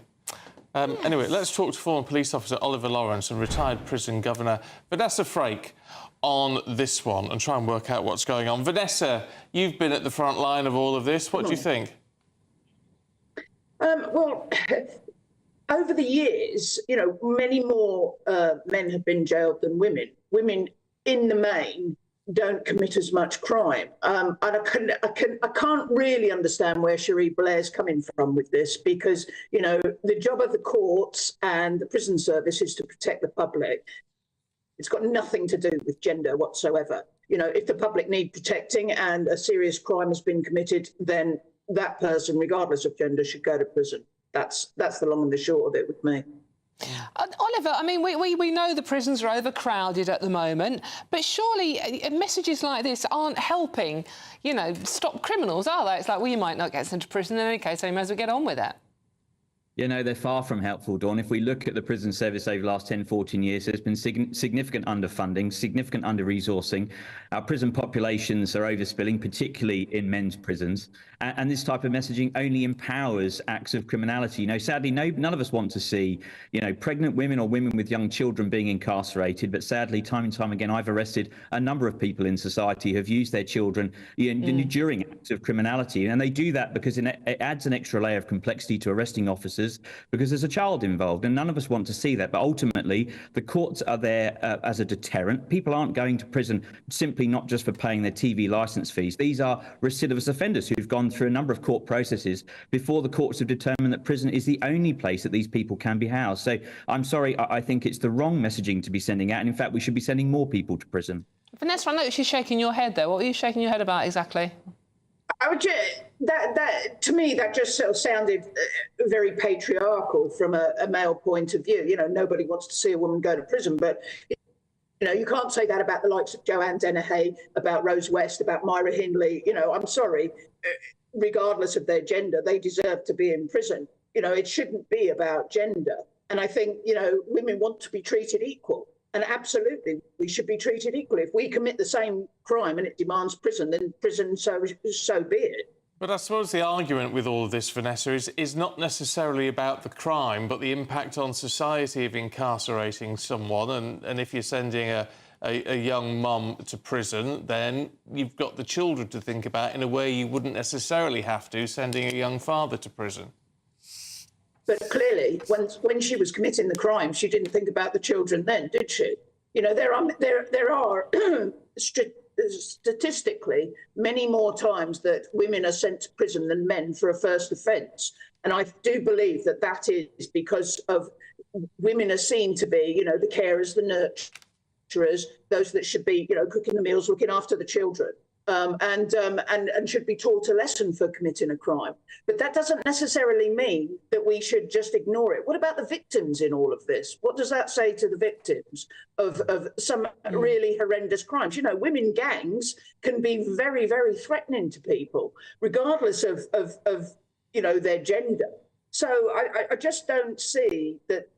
Well, I agree with the, you know, that it's not helpful. It's not helpful at all. But I do think that, you know, as a society, we have to decide what we want in life. There are many more crimes, both for male prisoners and female prisoners, that would be better served in the community. And I fully support that for non-violent crimes. But there are those crimes that warrant prison, and prison is the answer. OK. Oliver Lawrence and Governor Vanessa Frake, good to see you both this morning. Thanks very much indeed. OK, still to come, all the sporting news with Aidan McGee. That's coming up next. This is GB News. Here's Stephen and I'm Dawn, just in case you were confused.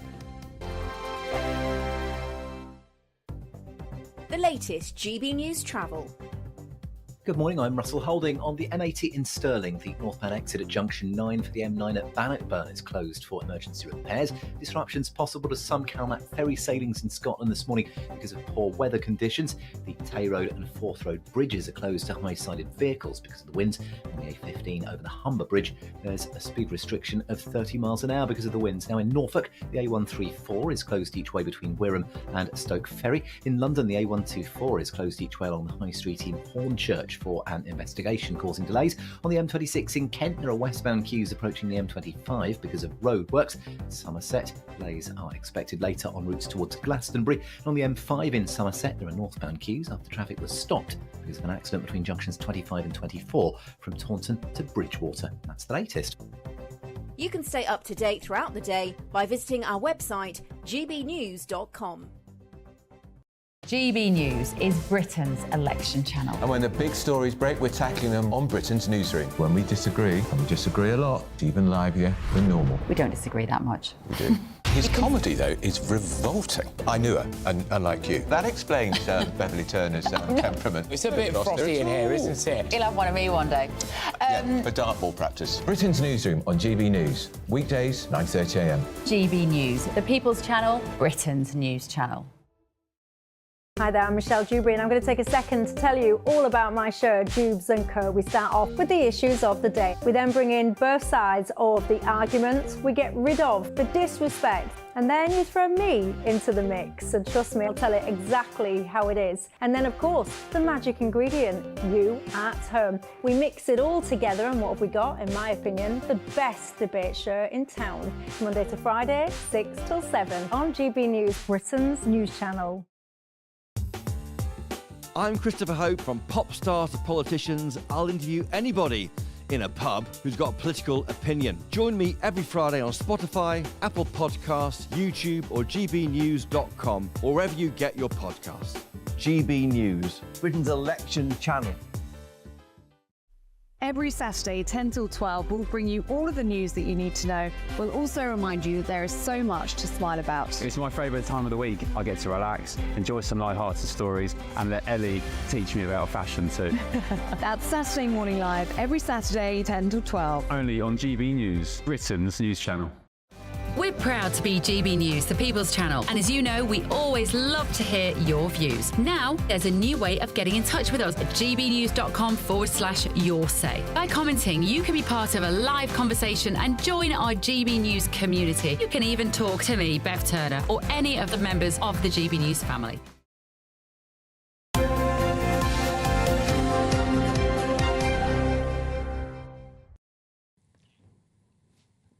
Welcome back. Sorry, I was just talking about Anthony Joshua, getting a bit carried away here. I like boxing, obviously. Yeah, so well, let's kick off with a bit of AJ then, should we? Why not? Yeah, well, it was announced Keep yesterday. Dawn happy. Yes, indeed. And well, all of us, we all love him, don't we? But yeah, he's going to challenge Daniel Dubois, fellow Briton, for the IBF World title on the 21st of September at Wembley. Now, that's really quite significant because it's a decent fight and it's the first time in a while that we've seen anything decent at Wembley, because everything has moved on to Saudi Arabia because of their investment in the sport. So what that means is that, I mean, there's the pictures yesterday. He gave a press conference yesterday, but in that press conference yesterday, he was inevitably asked about Tyson Fury. Yes. Because this fight has been in the offing. It's threatened to come close, probably before COVID, I would have thought. So it's quite a long time ago now. We're talking 4.5 years ago. And I just wonder whether we're ever going to see it. There certainly seems to be doubts on Anthony's side that we're ever going to see it. Maybe Tyson Fury feels he has bigger fish to fry. Maybe Tyson Fury doesn't fancy fighting him. Maybe he's an opponent who thinks could actually give him trouble. We saw him have trouble against Usyk, didn't we, of course? And so I wonder whether, you know, we said, remember Mayweather against Pacquiao? It happened probably about 7 or 8 years too late. We didn't see it at its peak. Kell Brook against Amir Khan as well 2 years ago. We didn't see them fight at their peak. I think it will happen one day. I just worry that, and this is what Anthony Joshua said yesterday. He said, I'm worried that I'm not going to wait until 50 before I fight Tyson Fury. We need to fight each other while we are fresh. But he's got to get past Daniel Dubois. Fresh. Yes. Yes. Fresh. Yeah, that's pushing it a bit. All right, let's have a look at the Euros. Oh, we have to. Yeah, we do. Look, Foden's back. Foden is back. Yeah, I want us to hear from Mark Gurhey just right now, because he was talking about backing Gareth Southgate yesterday. Let's have a listen to what he had to say. Been fantastic. I think if you look at his record, speaks for itself. Everyone's behind the manager, that's for sure. We've got a really close, tight-knit group, just focused on, you know, the next game, and, you know, I think everyone's just really appreciative of the manager, especially me, you know, him giving me my debut for England, him showing so much confidence in me. I'm really grateful, and I'm sure the rest of the team is as well.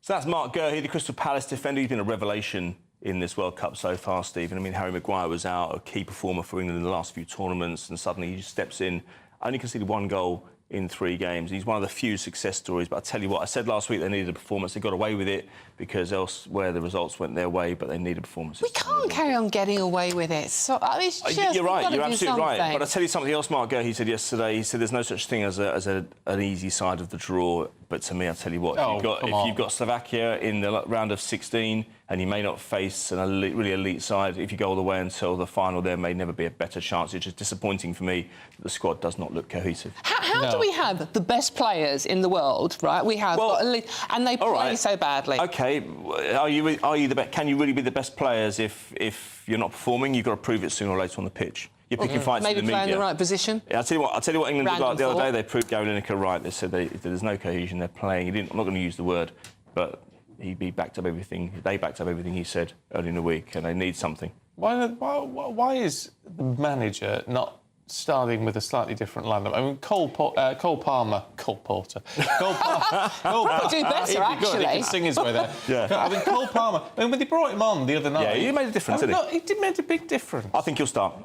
He's a Conservative manager. There's a big risk over Luke Shaw on the left-hand side. That's going to be a huge risk bringing him in. He's not played since February. But who knows? If it goes well, then we might be having him as a master plan. England could be in the quarter-finals, but they've got a lot of work to do because they're going to be facing this low block, and it's going to be a real struggle.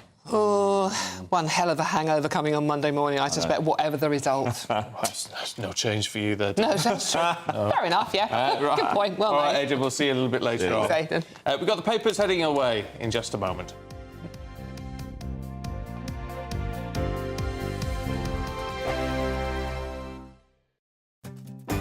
I'm Isabel Webster. Thanks for joining us on GB News, Britain's news channel.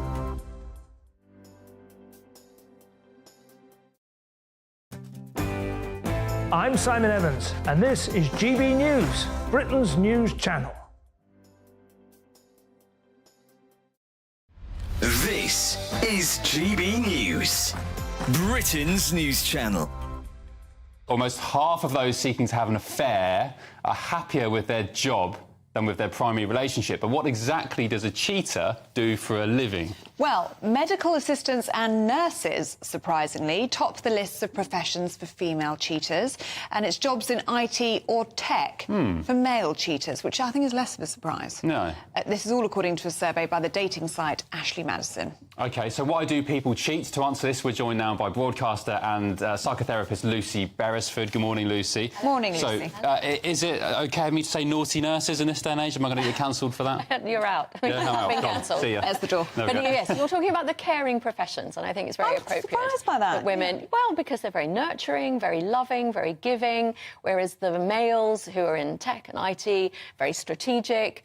Is there a link between high-pressure jobs, maybe nurses infamously, you know, they're working long hours, underpaid, stressed out? Is there a link between jobs of that nature and cheating, maybe as a relief? Absolutely. Is it just about sex, or is it about emotional connection? Is it about emotional validation?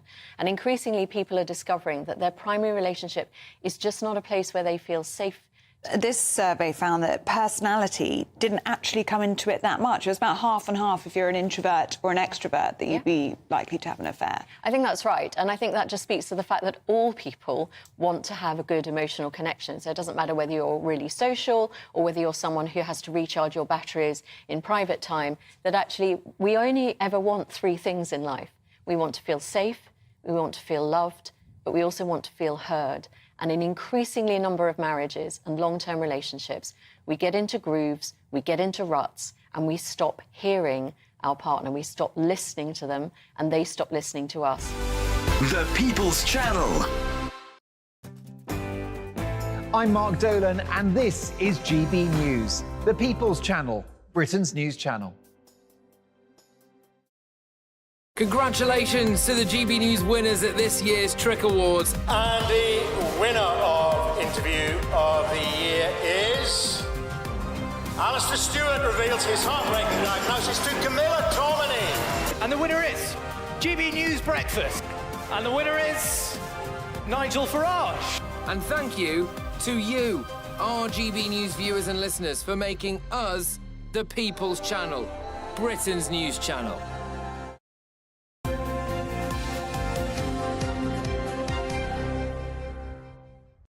All right, time to go through the papers with political commentator Shahab Mosavat and political consultant Suzanne Evans. Good morning to you both.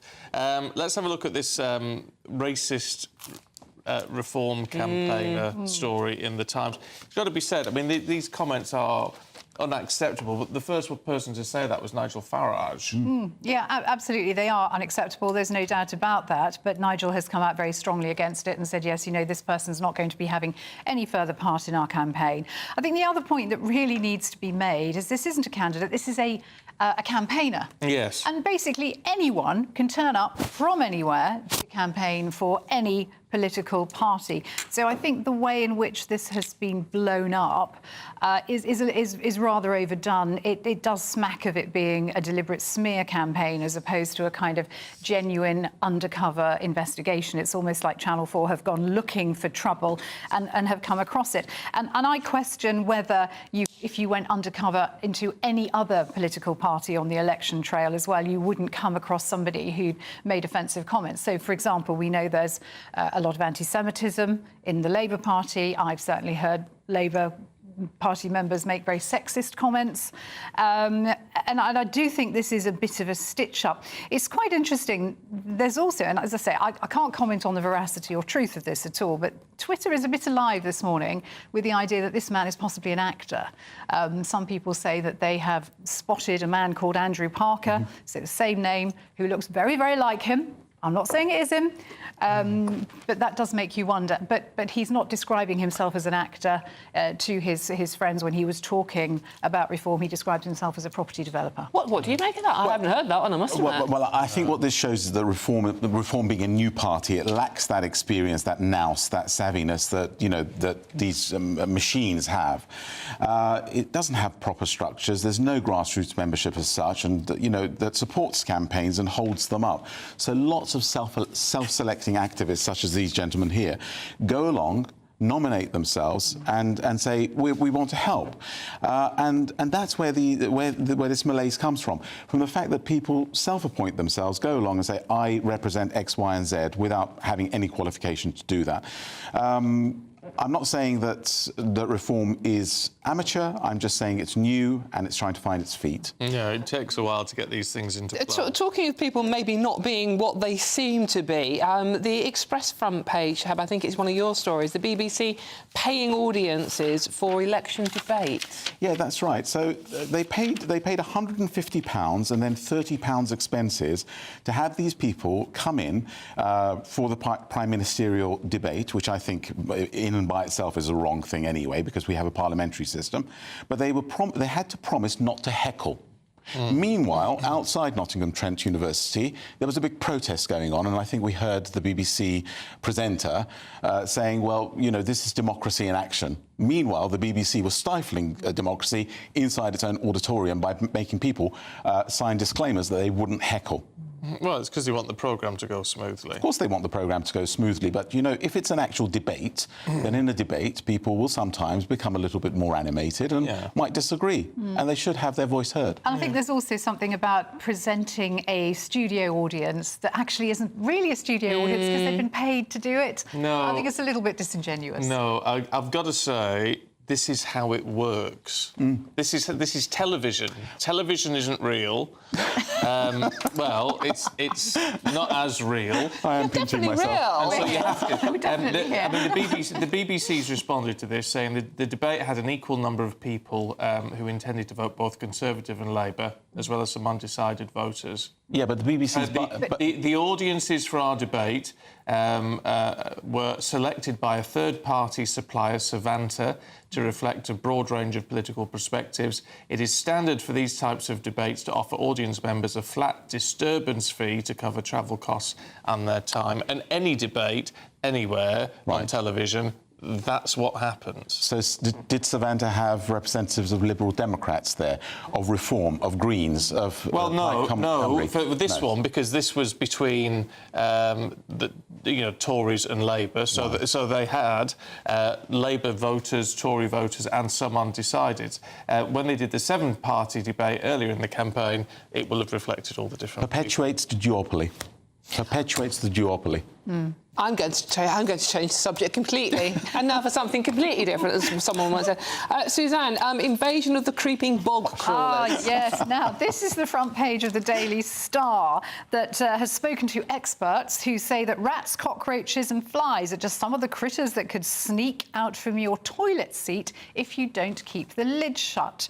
Now, a fly's going to crawl through the water. Well, I don't know. I must admit, I've seen flies in the loo, but they've probably gone in. You see, they've dropped into it rather than come up out of it. But I tell you, not only does this reinflate all my childhood nightmares about things lurking in the loo when you have to go to the loo in the middle of the night. I have to say, though, I do agree with the Star's editorial. It says many people get fed up of nagging their partners to keep the toilet seat down. This might finally make them listen. So especially you blokes, keep that seat down. But has this something All the women looking at the men around here. Yes. Has this something to do with our waterways and pollution and all these things? I mean, you know, where does it come from? Why has this happened? Well, I don't think the experts go into that kind of detail. Well, no, because if they're coming up through the U-bed, it's from the sewers anyway, so they're going to be, obviously, not very nice. No. I think it's very unlikely to get a rat in your toilet. I shouldn't worry too much about that this morning. Just put the seat down, you won't get a rat up your bum. Put the seat down and you'll be fine. Put the seat down anyway. Let's stop you two talking immediately. Thanks very much indeed. Here's the weather. A brighter outlook with Box Solar, sponsors of weather on GB News. Morning, welcome to your latest weather update from the Met Office here on GB News. A blustery day across the north today with quite a few showers around, although not as wet as yesterday. For much of the south, dry and fine, although quite a bit cooler than it was earlier in the week. Certainly feels pretty cool with the frequent showers packing in across the Highlands and the Northern Isles. A scattering of showers coming and going through the day across northern England, some for Northern Ireland, but it won't be as wet here as yesterday afternoon. And the showers tending to ease off through central and southern Scotland later as well. For much of the south, dry, fine, some cloud, but some decent spells of sunshine. The winds easing here as well, so mostly light winds. Feeling quite pleasant in the sunshine, but feeling quite cool with the showers and the gusty winds across the north, which will continue across certainly the northern half of Scotland well into this evening. Some sunny spells between the showers. The showers becoming fewer and further between across southern Scotland and for Northern Ireland. Many places here will end the day dry and fine, along with much of northern England. Further south, it's a fine end to the day, but again, just that cooler feel compared to evenings earlier in the week.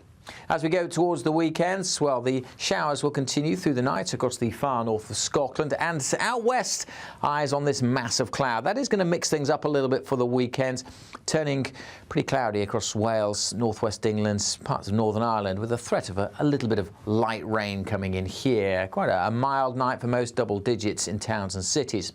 Into Saturday, and yeah, a bit of a mishmash. A fine day across East Anglia in the southeast, generally dry with sunny spells here. Most of Northern Ireland, southern Scotland also fine. Still some showers across the far northwest. Northern England, Wales, southwest England, a greyer day on Saturday. Much more cloud, and there will be some rain at times, particularly for northwest England and northern and western parts of Wales. Temperature-wise, again, warmish across the southeast, fresher further north. That warm feeling inside from Boxed Boilers, sponsors of weather on GB News.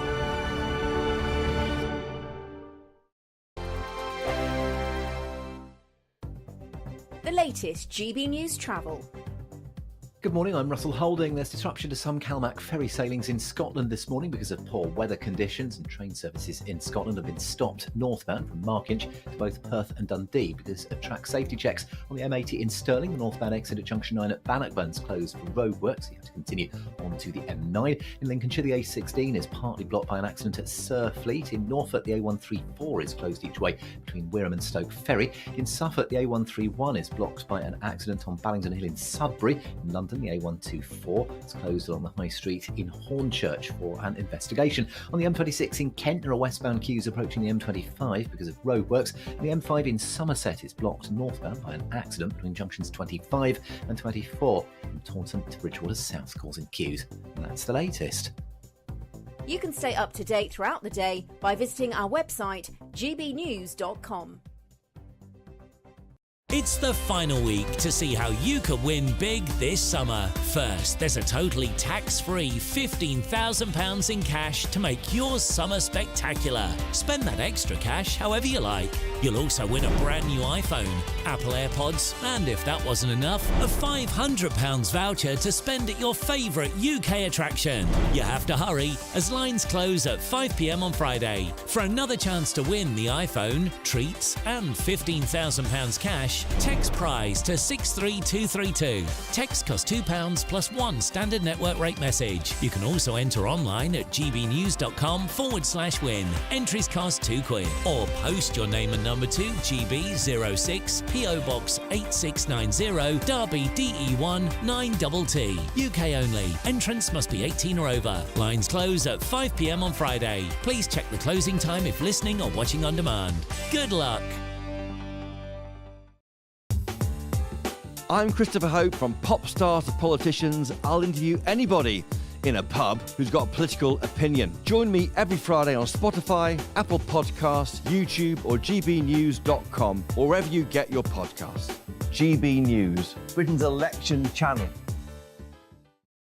In the GB Newsroom, we bring you the news as it happens. With our team of dedicated journalists across the UK, GB News brings you accurate reporting of the day's topical agenda. When the news breaks, wherever and whenever it's happening, we'll be there. This is GB News. The People's Channel, Britain's news channel. If you want your news to be straight talking... This is the nightmare for the Conservatives again. Down to earth. It's not just Nottingham where this is happening, is it? And most importantly, honest. Hard-working, middle-class taxpayers, they'll get their book thrown at them. Then catch me, Martin Daubney, Monday to Friday, 3 till 6 p.m. on GB News, Britain's news channel.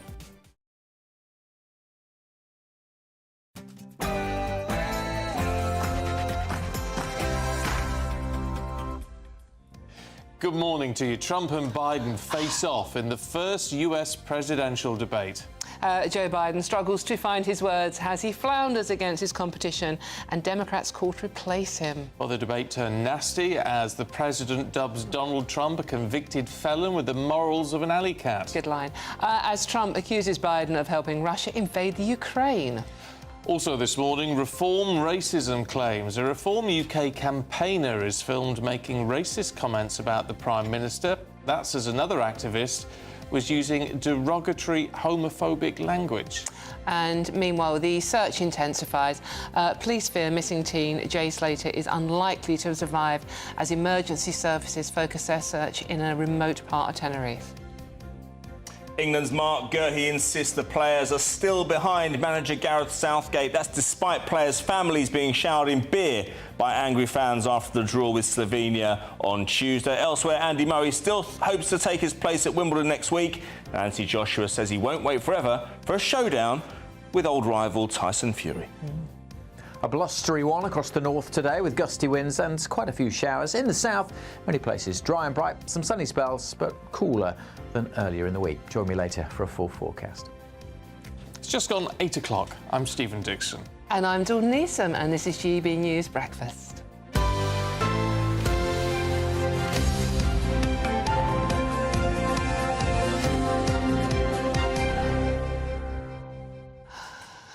OK, Joe Biden and Donald Trump traded blows in the first debate of 2024 presidential election campaign. Yes, the Democrats have now apparently discussed replacing Biden as the nominee. He was floundering against his competition in what has been described as a disastrous performance. Ray Addison reflects on last night's proceedings. It was a night many thought would never come. After repeated taunts from his predecessor, President Biden agreed to go head-to-head with Donald Trump in a presidential debate. The primetime face-off, giving Americans a vital opportunity to see the two White House contenders sparring over key issues before polling day. The public tuned in their millions to see if Biden could cope amid ongoing rumours that he's in cognitive decline. And it wasn't an ideal start for the incumbent president, grinding to a halt over healthcare just 10 minutes into the debate. Eligible for what I've been able to do with the with the COVID, with dealing with everything we have to do with. Look, if we finally beat Medicare. Thank you, President Biden. Although Biden continued to struggle, he did manage to score points focusing on Trump's criminal convictions, January 6th, and his colourful past. What are you talking about? You have the morals of an alley cat. The only person on this stage is a convicted felon is the man I'm looking at right now. And the fact of the matter is, what he's telling you is simply not true. The fact is that there was no effort on his part to stop what was going on up in Capitol Hill. And all those people, every one of those who were convicted, deserves to be convicted. In return, Trump went hard on Biden's foreign policy, criticising him over Afghanistan, blaming him for the war in Ukraine, and claiming that he could stop the conflict as soon as he was re-elected. He did nothing to stop it. In fact, I think he encouraged Russia from going in. I'll tell you what happened. He was so bad with Afghanistan. It was such a horrible embarrassment, most embarrassing moment in the history of our country. Republican pundits will no doubt focus on Biden's speech, which at times appeared slurred and stumbling, whilst Democrats will claim Trump is simply not fit to be president, peddling dangerous rhetoric over immigration and abortion. With no candidate scoring a killer blow, it may leave the American public scratching their head, and those undecided still wondering who to vote for. Their next chance to decide comes when the candidates face off in September, just 2 months before the general election. Ray Addison, GB News. Well, let's talk to the chair of Republican Overseas UK, Greg Swenson, who's here. Good to see you this morning. Look, I mean, I sort of know what you're going to say. It was a win for your man. Without a doubt. I mean, I don't think President Trump had to do anything. He just had to watch President Biden self-destruct, and he really did. It was an unmitigated disaster. But what strikes me about this is the focus is not on the fact that Trump didn't really answer many questions or was not, should we say, completely open with the truth. He tends to exaggerate and use some hyperbole, but no doubt he didn't have to do anything. President Biden just completely self-inflicted wounded himself. I mean, it really was a disaster. And now the question is, what happens next? Even the media and inner circle Democrats last night were shaking their heads saying, this is a problem. But there is another debate to come, isn't there? I mean, that's in September. I mean, do you think it will actually happen? I doubt it will happen, first of all. And secondly, it's after both conventions. So if they pull Biden, they have to do it between now and August. So I doubt that next debate even happens. If I were Trump, I would bail out of it because it was such a disaster for Biden that Trump doesn't need to do anything. But it's really an indictment on the party and the inner circle power structure in Washington that protected Biden and didn't allow other candidates to compete with Biden. I mean, they'd love to turn back the clock now. It was a huge mistake. Why have they been so... Sorry, Stephen. Why have they been so strong in their determination to stick with Biden? It's quite clear to anyone watching. Right. And it's not very well. One argument is the power of incumbency, but incumbency hasn't been that powerful the last few decades. So I think that was a mistake. But more importantly, it's the power. They wanted to keep the power, the inner circle around him. If another candidate had run and beat Biden, they'd bring in their own team.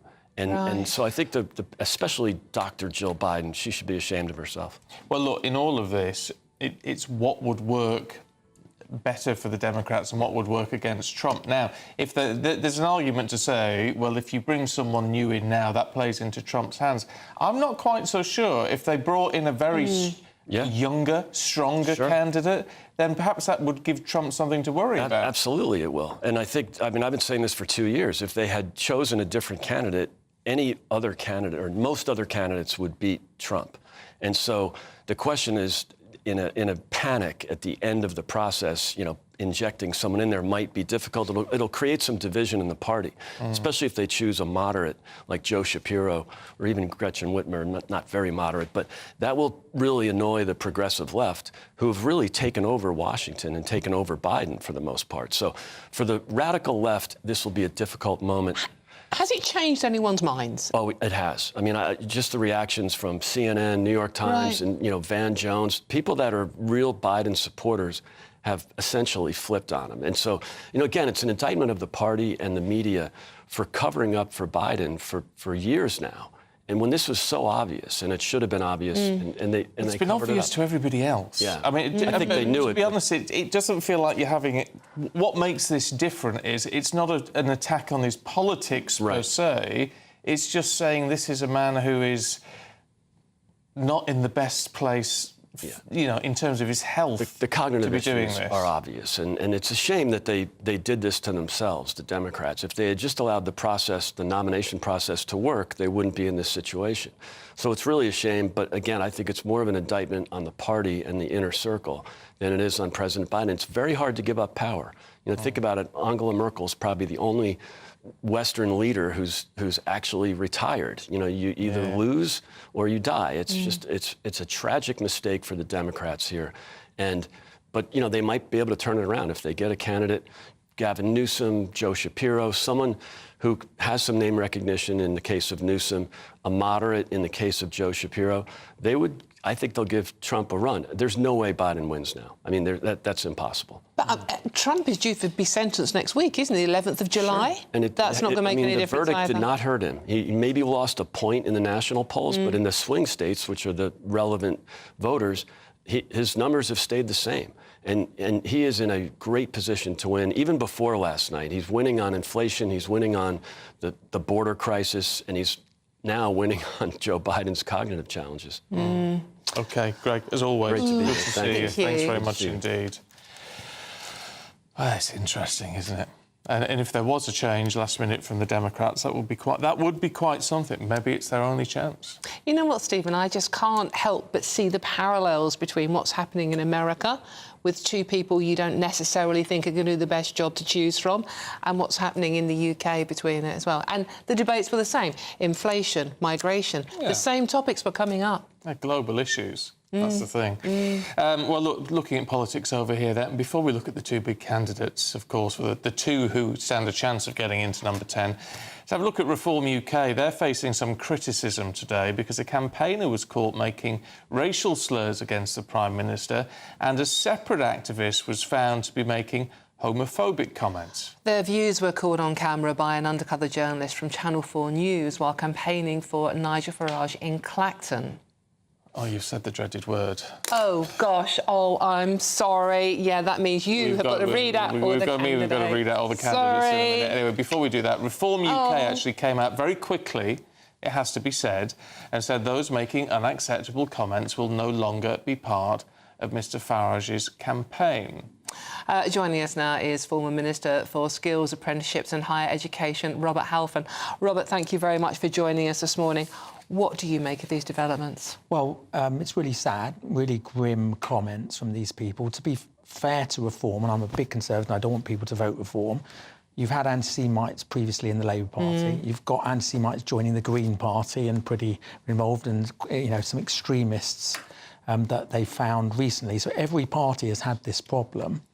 And what I would say is that they just need to vet their candidates properly. I understand that Farage had some company called vetting.com with this guy called Colin Bloom, and he's blaming them for not vetting the parliamentary candidates who've been extreme. So I'm not condoning this. It's absolutely terrible, but no party has been free of this stuff. And as I understand it, most of these people were volunteers rather than paid staff. But that doesn't excuse the disgusting stuff. No, but I mean, look, in what you do have to look at is the condemnation and sort of separation from these people has been swift, which is sometimes what you lack. Yeah, I mean, well, you know, there's no place for extremism, and the Labour Party allowed anti-Semitism to flourish for years under Jeremy Corbyn. What I would say is I'm much more worried about what Farage says about Putin, because I'm very supportive of Ukraine, and I absolutely believe that Ukraine should have been able to join whatever alliance it wants to, whether it's NATO, the EU, it's a sovereign country, and you can't give that as an excuse to say, well, that it sort of excuses Putin. Well, to be fair, I mean, Nigel Farage said he wasn't being an apologist for this. And it's a nuanced situation, isn't it? But doesn't he make a valid point, or hasn't he? And you look back 10 years when he was making this point in the European Parliament, that we need to look at things from a Russian perspective to understand their reaction. I mean, that's valid, isn't it? No. Why? Because you either believe there's a right and a wrong, and I believe, without a doubt, that Russia is wrong, and what is done is outrageous, and Ukraine is a free and independent country. It should be able to join whatever alliance it wants to. It's a sovereign country, and what has happened with the Russian invasion of Ukraine and the way Putin has behaved, by the way, remember sending people to poison citizens in our own country, is beyond the pale. And you've absolutely got to make sure that you don't say anything that gives succour to Russian propagandists. And the Russian embassy would have been clapping when they heard these kind of remarks. So that is my big problem with reform and with what Nigel Farage has been saying, is this kind of the Putin-esque stuff. As I say, it's much more serious to me than some awful activists who I'm glad they're going to throw out of the party. Interestingly, because Rishi Sunak has taken an interview with The Times today to personally attack Nigel Farage of appeasing Vladimir Putin and his comments about the Russian invasion of Ukraine. Now, I think that is the first time that Rishi has come out and actually attacked reform and attacked Nigel Farage. Even in the debates we've seen on TV, they've been attacking Labour, attacking the Greens, but not reform. But this is the first time we've seen that.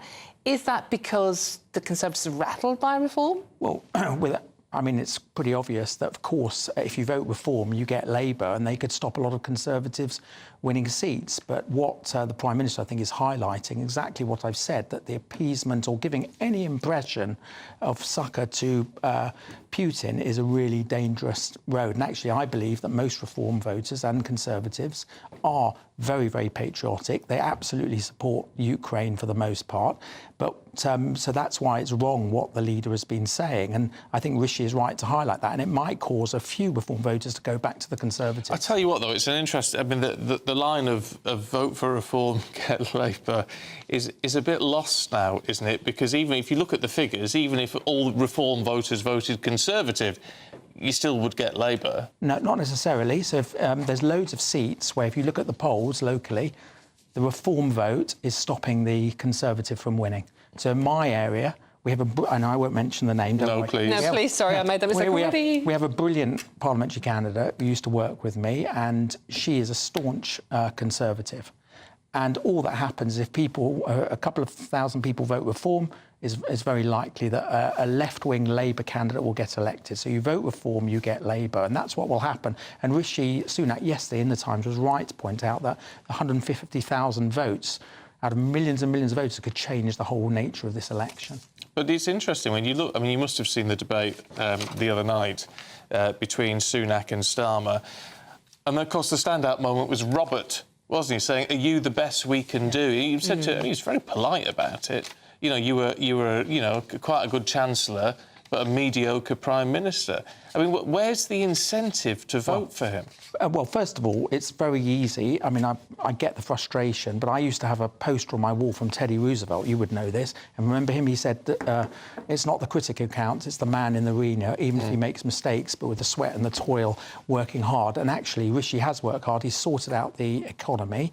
You know, the economy was in desperate state a couple of years ago. He's cut the cost of living. We've got good employment in our country. We've reformed the welfare state. We've got the best readers in the world.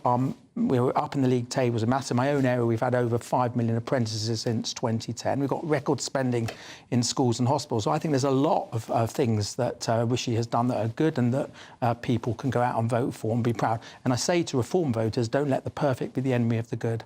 Because it's better to have some conservatism, even if you don't agree with anything, than no conservatism and have a Labour government. I tell you what, though... And you might dispute it, but part of the problem is we see these battles for number 10. If Rishi Sunak was to get into number 10 again, we don't know how long he would be there for. If you look at what's happened within the party over the last few years, he could be out by Christmas. I think if he wins an election against the odds, I think all that will go away because he'll have the authority of having won an election, and I think the parliamentary party will rally behind him. And I actually think he's solved complex problems. He says he's not got everything right. No Prime Minister ever does. But he's solved a lot of complex, very difficult problems, whether it's the economy, whether it's Northern Ireland, whether dealing with Nicola Sturgeon and the trans stuff that she was trying to do. So I think there's a lot of undecided voters out there. I also think that some of the Reform voters, especially after the Putin stuff, might peel away and go back to the Conservatives. Because when you go into the polling booth, it's very different from saying to a pollster, yes, I'm angry with the Conservatives. You go into the polling booth, you think, who's going to put up my taxes? And they know Labour are going to hammer people on their taxes. They'll raise fuel duty, they'll tax our pensions, they'll tax capital gains tax, all kind of things that they will impose tax on. And when people go in the voting booth and have to tick the box, it might be a very different Just story. very quickly, Rob, we are running out of time. Gamblegate. How much damage do you think that has done? A lot of people are saying that the Tories have been very arrogant in how they've handled that situation. Well, it's incredibly sad and depressing because my volunteers, Conservative volunteers, are out day and night, often until midnight, stuffing envelopes, delivering leaflets, and then you've got people betting on the election. It's not just a Conservative problem, it's a Labour problem as well. I think Rishi said he wanted an inquiry. They had the inquiry. The relevant people have been suspended, but of course it's shameful that these people did this and kind of tried to make money out of the election and damaged all the hard-working volunteers across the country in the Conservative Party. OK, Robert Halford, Robert, thank good you to very see you. much. See you a little bit later on. Right. I'm sorry. It's Dawn's fault that she mentioned I know, it really Clacton. is. So let's just run you through all the candidates there. You've got Jovan Owusu-Nepal standing for the Labour Party, Giles Watling for the Conservatives, Matthew Bensalem for the Liberal Democrats, Nigel Farage for Reform UK, Natasha Osborne for the Green Party, Craig Jameson for the Climate Party, Tony Mack standing as an independent, Tassos Papanastasiou for the Heritage Party, and Andrew Pemberton for UKIP. You do it so well, that's yeah, right. just do not in the next hour mention that. Twice you've done that now.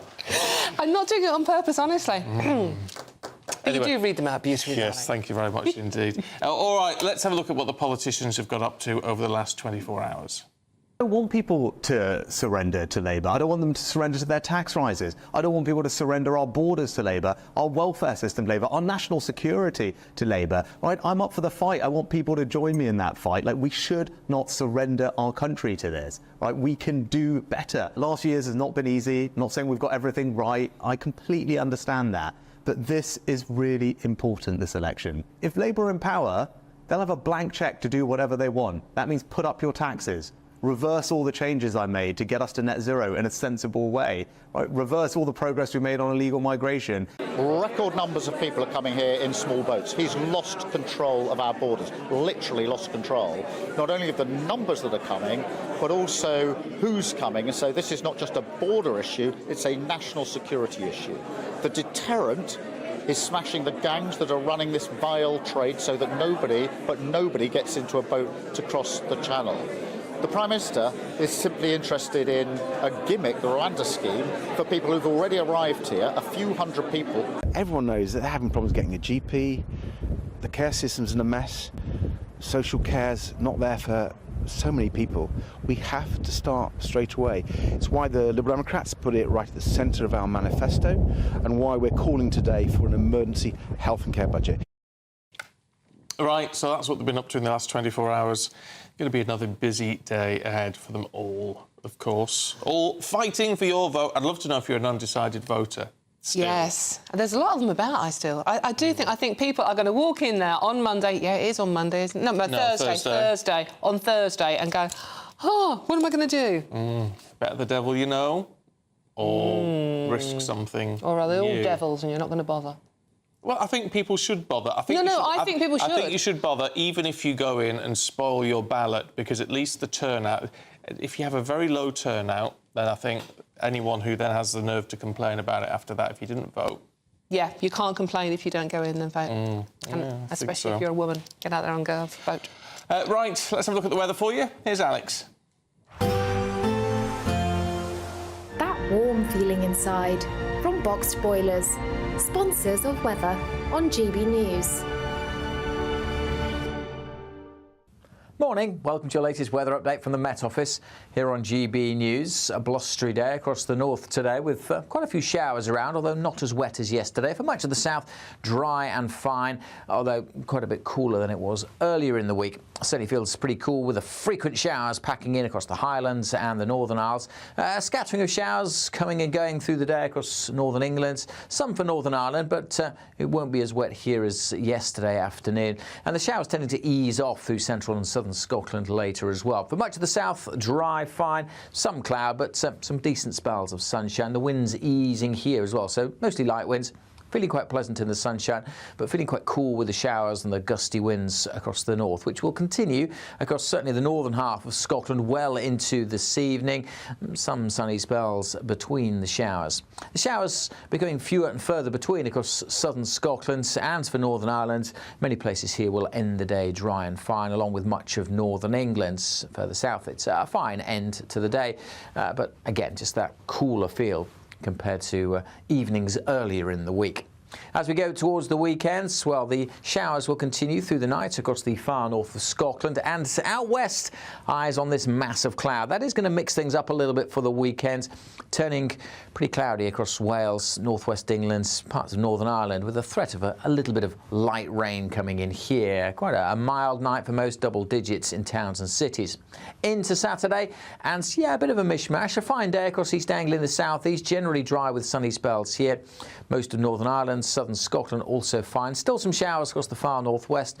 Northern England, Wales, southwest England, a greyer day on Saturday, much more cloud, and there will be some rain at times, particularly for northwest England and northern and western parts of Wales. Temperature-wise, again, warmish across the southeast, fresher further north. A brighter outlook with Box Solar, sponsors of weather on GB News.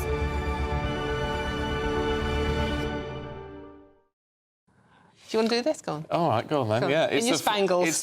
She says we should be dolly dealers, but you ought to be old enough to remember all of them. Now, it's the final day to see if you could win our summer giveaway. It's 15 grand in cash, whole load of treats on top of that, but the lines close at 5 o'clock this afternoon, so you've got to make sure you don't miss out. Here are the details.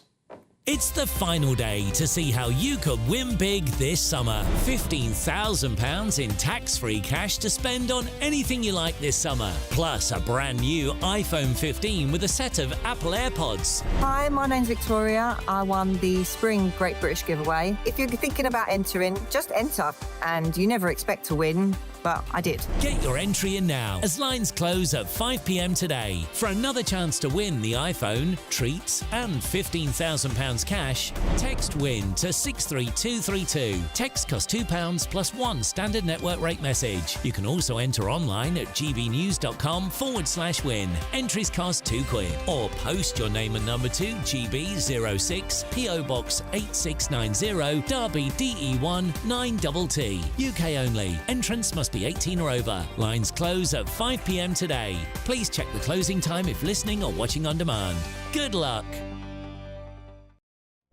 Good luck. Got to be in it to win it. Yeah, you certainly do. Look, don't go anywhere. We've got the very latest coming up on the missing teen Jay Slater, still missing in Tenerife. We'll bring you the latest in just a moment.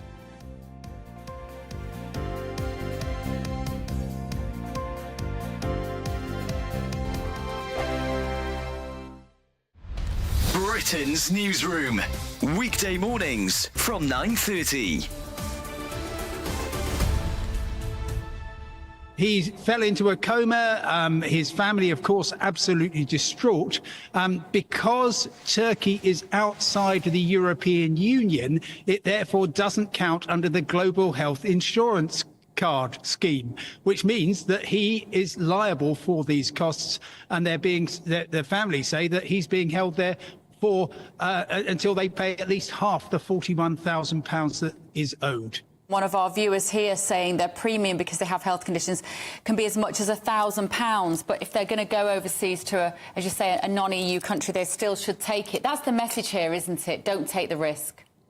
Absolutely. Now, if you do have lots of pre-existing medical conditions, or you're an older person, my lovely mother-in-law is going to be 95 this week. She's still travelling, but only within Europe, and only because the cost of insurance is going to be many times the cost of the trip. And she just thinks, OK, well, I'll get emergency medical treatment free if I'm in the European Union and I've got that GHIC card. But beyond that, absolutely not. It's not worth the risk. You have to have your card, do you, Simon, to get treatment within the EU? You should just apply for that online. You should certainly apply for it online. Don't go to any of the scam sites that want to charge you money for it, because it's a free card. But actually, if you haven't, it's absolutely not a huge problem. Yes, you have to go through a bit of rigmarole, or at least your family do, to sort it out. But in general, if you go to a public hospital, they will treat you first and ask questions later in the European Union. And if you're a British resident, you should get it for free. Even if you forgot to get the GHIC card, they will sort it out eventually. Britain's election channel. GB News, the People's Channel. On election night, we are throwing a party. The GB News Election Night Watch Party will be live from Essex and you are all invited. On air from 10 o'clock, we'll have familiar faces from across the channel, entertainment and lots more stuff as we keep our eye on all the results as they come flying in.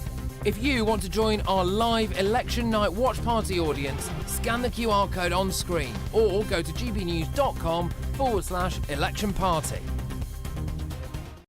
Congratulations to the GB News winners at this year's Trick Awards. And the winner of Interview of the Year is... Alistair Stewart reveals his heartbreaking diagnosis to Camilla Tominey. And the winner is GB News Breakfast. And the winner is Nigel Farage. And thank you to you, our GB News viewers and listeners, for making us the People's Channel, Britain's news channel.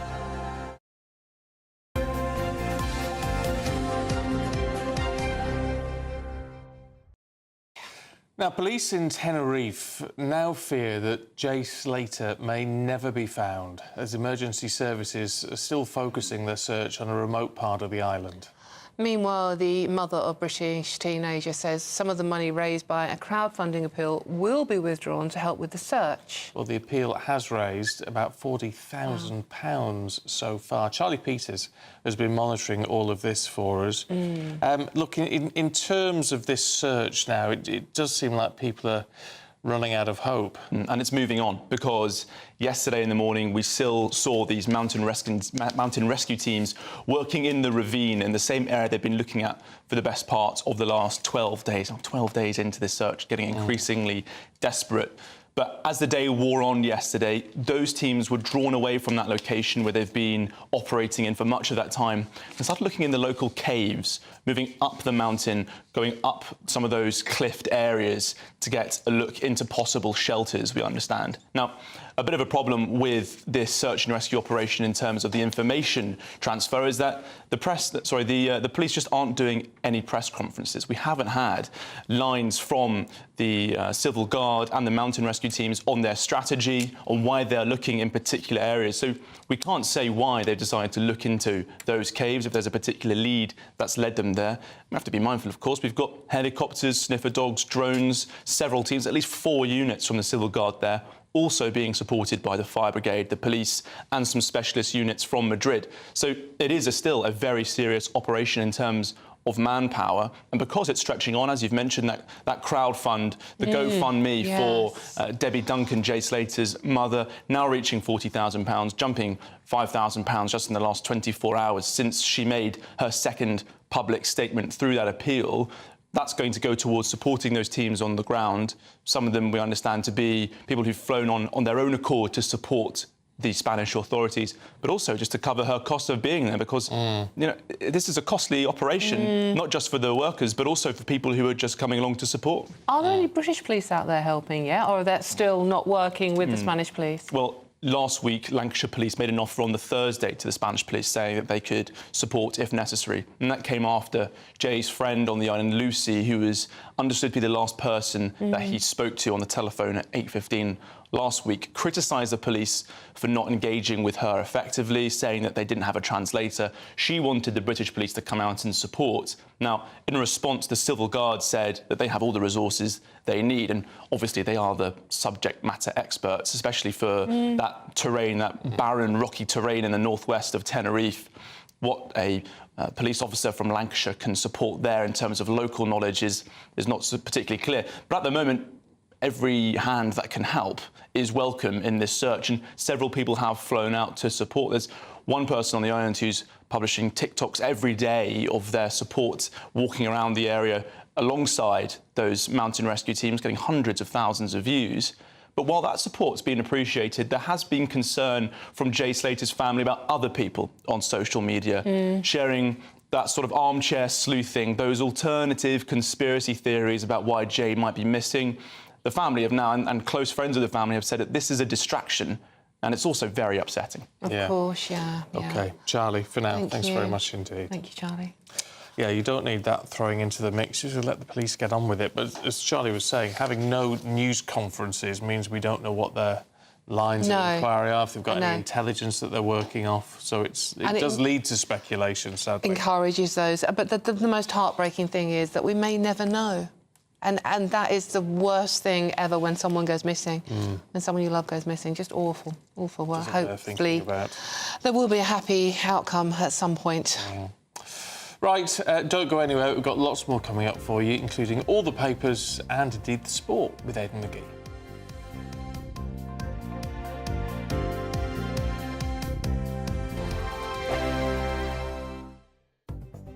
The latest GB News travel. Good morning, I'm Russell Holding. Disruption is possible to some CalMac ferry sailings in Scotland this morning because of poor weather conditions. On the M80 in Stirling, the northbound exit at junction 9 at Bannockburn's closed for roadworks, so you'll have to continue onto the M9 there. The M6 in Lancashire is partly blocked northbound between junctions 35 and 36 from Carnforth to Kirkby Lonsdale. In South Yorkshire, Ridgeway Road at Gleadless in Sheffield is partly blocked northbound by an accident just after the Lightwood roundabout, causing delays. In Norfolk, the A134 is closed each way between Wirham and Stoke Ferry. In Suffolk, the A131 is blocked by an accident on Ballington Hill in Sudbury. In London, the A124 is closed each way along the High Street in Hornchurch for an investigation. And the M5 in Somerset is closed northbound from junction 25 at Taunton to 24 south of Bridgewater after an accident causing delays. That's the latest. You can stay up to date throughout the day by visiting our website, gbnews.com.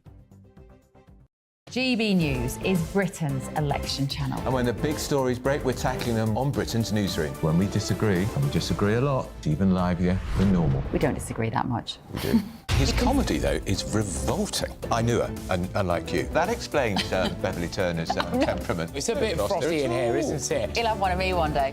For dartball practice. Britain's newsroom on GB News. Weekdays, 9:30 a.m. GB News, the People's Channel, Britain's news channel. Hi there, I'm Michelle Dewberry and I'm going to take a second to tell you all about my show, Dubes & Co. We start off with the issues of the day. We then bring in both sides of the arguments. We get rid of the disrespect. And then you throw me into the mix. And trust me, I'll tell it exactly how it is. And then, of course, the magic ingredient, you at home. We mix it all together and what have we got, in my opinion, the best debate show in town. Monday to Friday, 6 till 7 on GB News, Britain's news channel. Join me, Neil Oliver, every Sunday night at 6 p.m. on GB News. And if an hour is not nearly enough for you, go to gbnews.com for special extended episodes online every Friday at 9 p.m, where we can truly get into the nitty-gritty of what's going on. GB News, Britain's news channel. In the GB Newsroom, we bring you the news as it happens. With our team of dedicated journalists across the UK, GB News brings you accurate reporting of the day's topical agenda. When the news breaks, wherever and whenever it's happening, we'll be there. This is GB News, the People's Channel, Britain's news channel. We're proud to be GB News, the People's Channel. And as you know, we always love to hear your views. Now, there's a new way of getting in touch with us at gbnews.com/your say. By commenting, you can be part of a live conversation and join our GB News community. You can even talk to me, Bev Turner, or any of the members of the GB News family.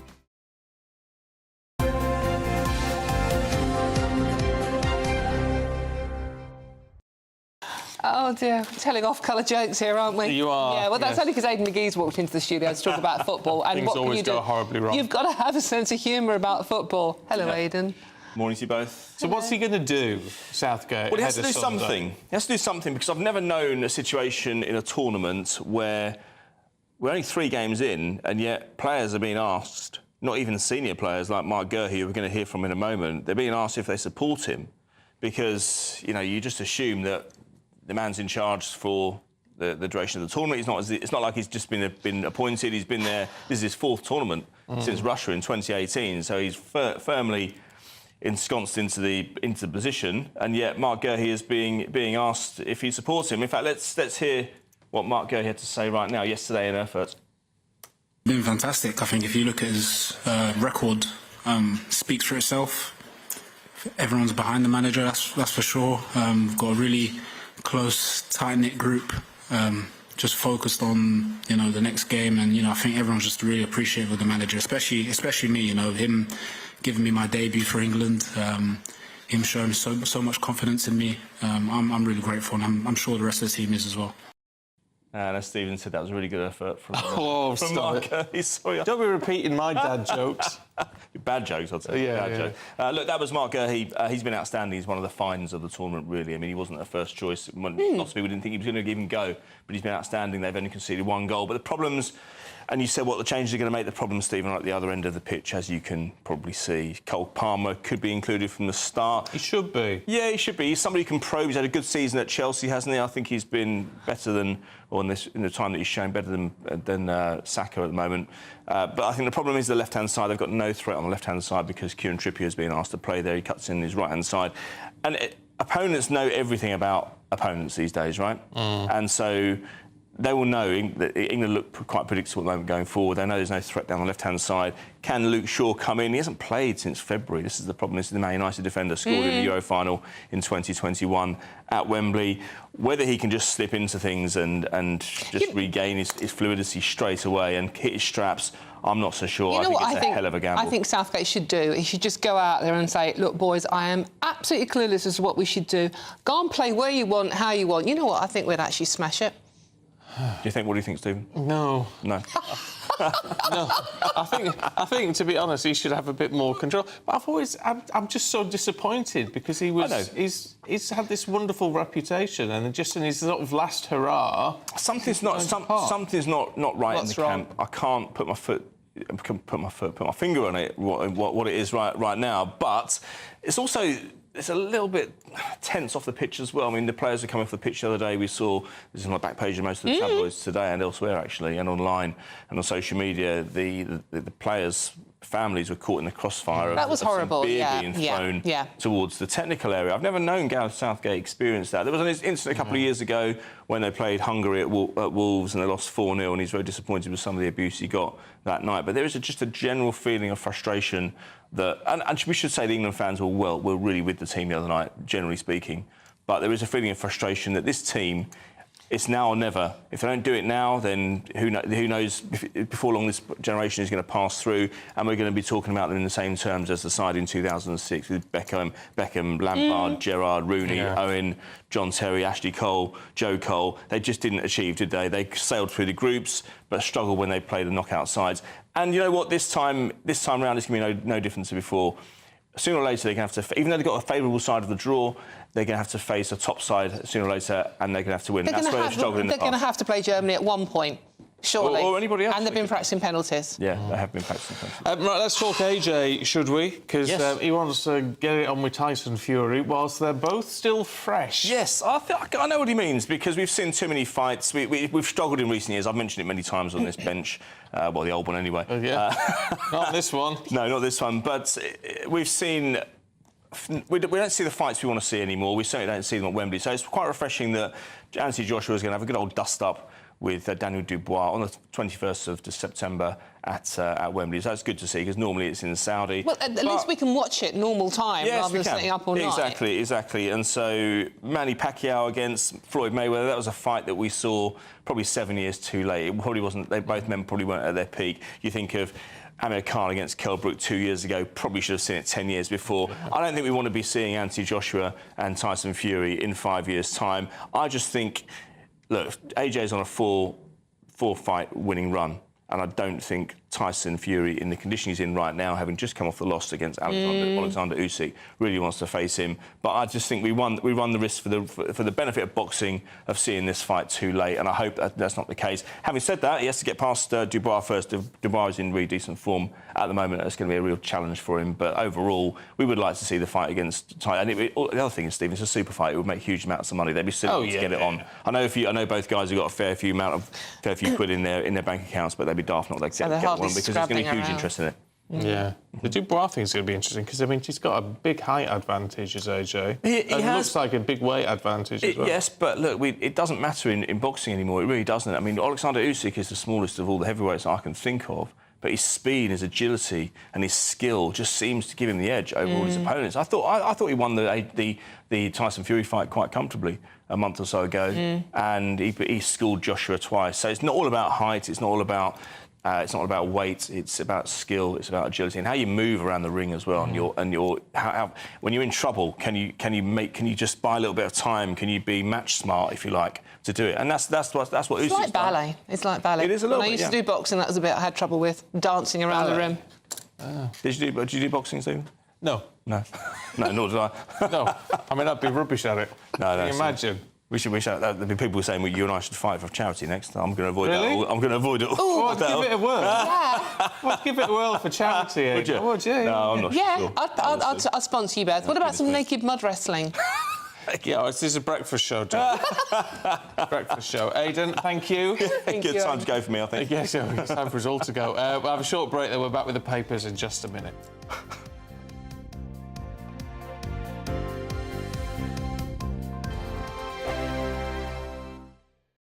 Congratulations to the GB News winners at this year's Trick Awards. And the winner of Interview of the Year is... Alistair Stewart reveals his heartbreaking diagnosis to Camilla Tominey. And the winner is GB News Breakfast. And the winner is Nigel Farage. And thank you to you, our GB News viewers and listeners, for making us the People's Channel, Britain's news channel. Good afternoon, Britain. Weekdays from midday. Wiltshire police have arrested 2 people after they sprayed orange paint on Stonehenge. Well, Just Stop Oil have shared a video saying it's to get the incoming government to sign up to a legally binding treaty to phase out fossil fuels by 2030. Of course, Stonehenge famously associated with oil, gas. I think the 5,000-year-old Neolithic Britons were prolific users of the internal combustion engine, and they drilled for lots of oil, so it makes perfect sense, of course. Yes, we're going to be joined by Jill Taylor, a spokesperson from Just Stop Oil. Jill, thank you very much indeed. What on earth is this all about? This is just criminal activity under the guise of some kind of activism. No, that paint will be washed off really easily. So it's not long-lasting damage at all, unlike the damage that is being done now by the fossil fuel industry and just keeping burning fossil fuels, putting more CO2 into the atmosphere. You're right, the Neolithic people were not prolific users of fossil fuels. They did not cause the kind of damage that we're causing now. That's all been within since the Industrial Revolution in the 150 years. So because this is when the damage has been done. So because this stuff can be washed off, ergo there's no issue here. Well, Stonehenge aren't particularly happy about this. They've come out on their social media page and they say Stonehenge is protected by the Ancient Monuments Act and it is a criminal offence to damage the stones. There are also multiple rare lichen species growing on the stones that are also protected. So this isn't good for nature, is it? I think you're getting things so out of perspective here. What isn't good for nature is the damage we're doing now, and what's not good for nature globally is not good for you, it's not good for me, and it's not good for the people watching this programme. The People's Channel. On election night, we are throwing a party. The GB News Election Night Watch Party will be live from Essex and you are all invited. On air from 10 o'clock, we'll have familiar faces from across the channel, entertainment and lots more stuff as we keep our eye on all the results as they come flying in. If you want to join our live Election Night Watch Party audience, scan the QR code on screen or go to gbnews.com/election party.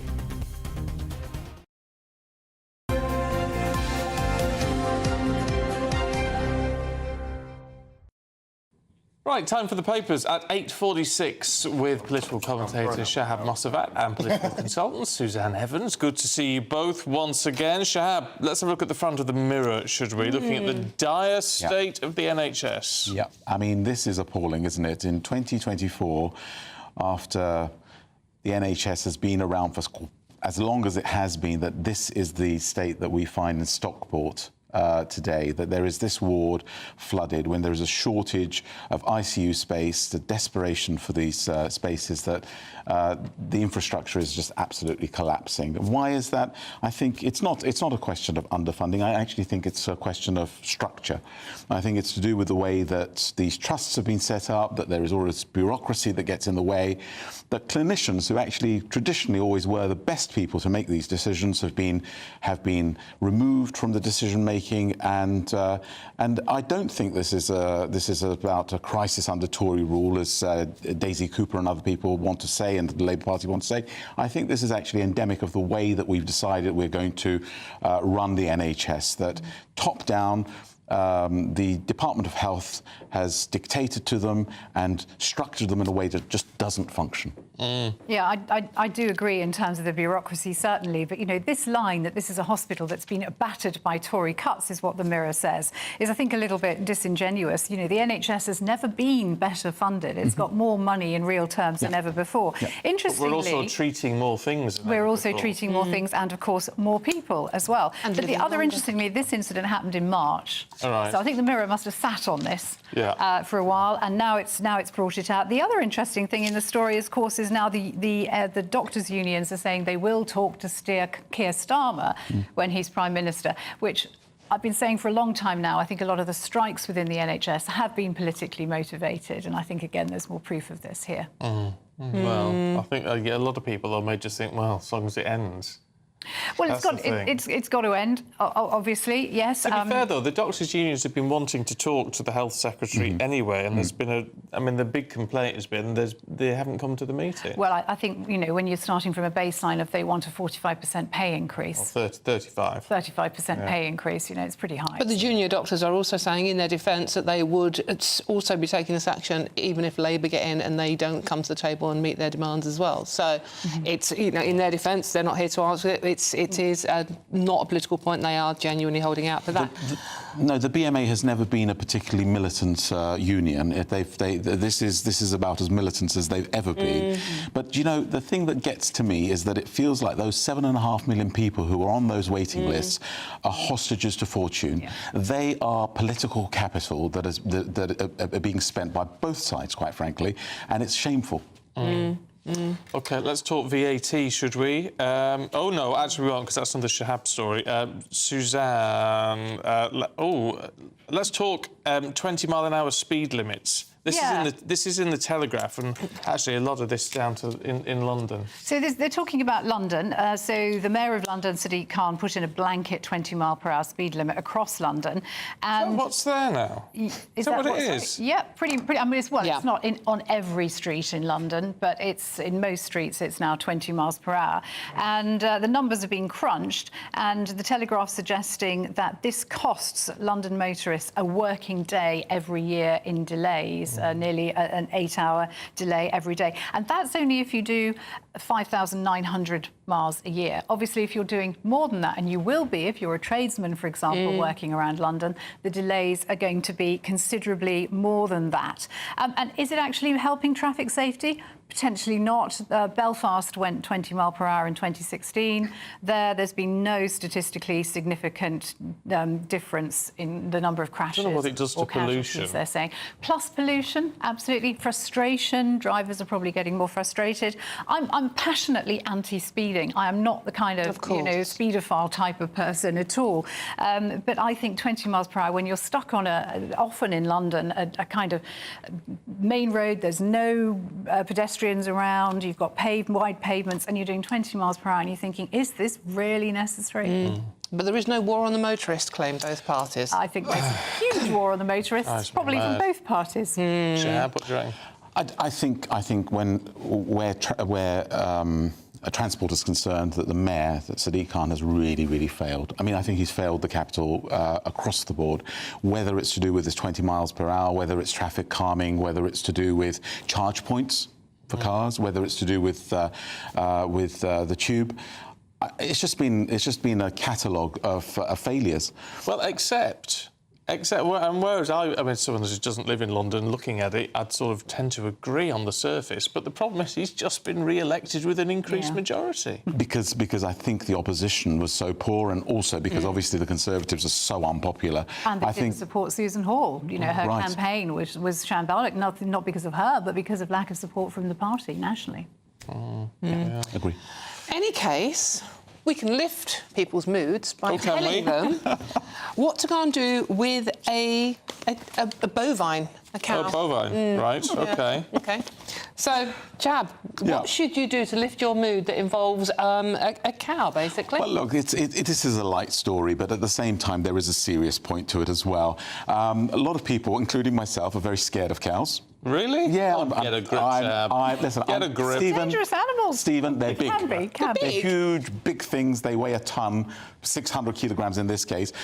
They weigh a lot and they sit on you.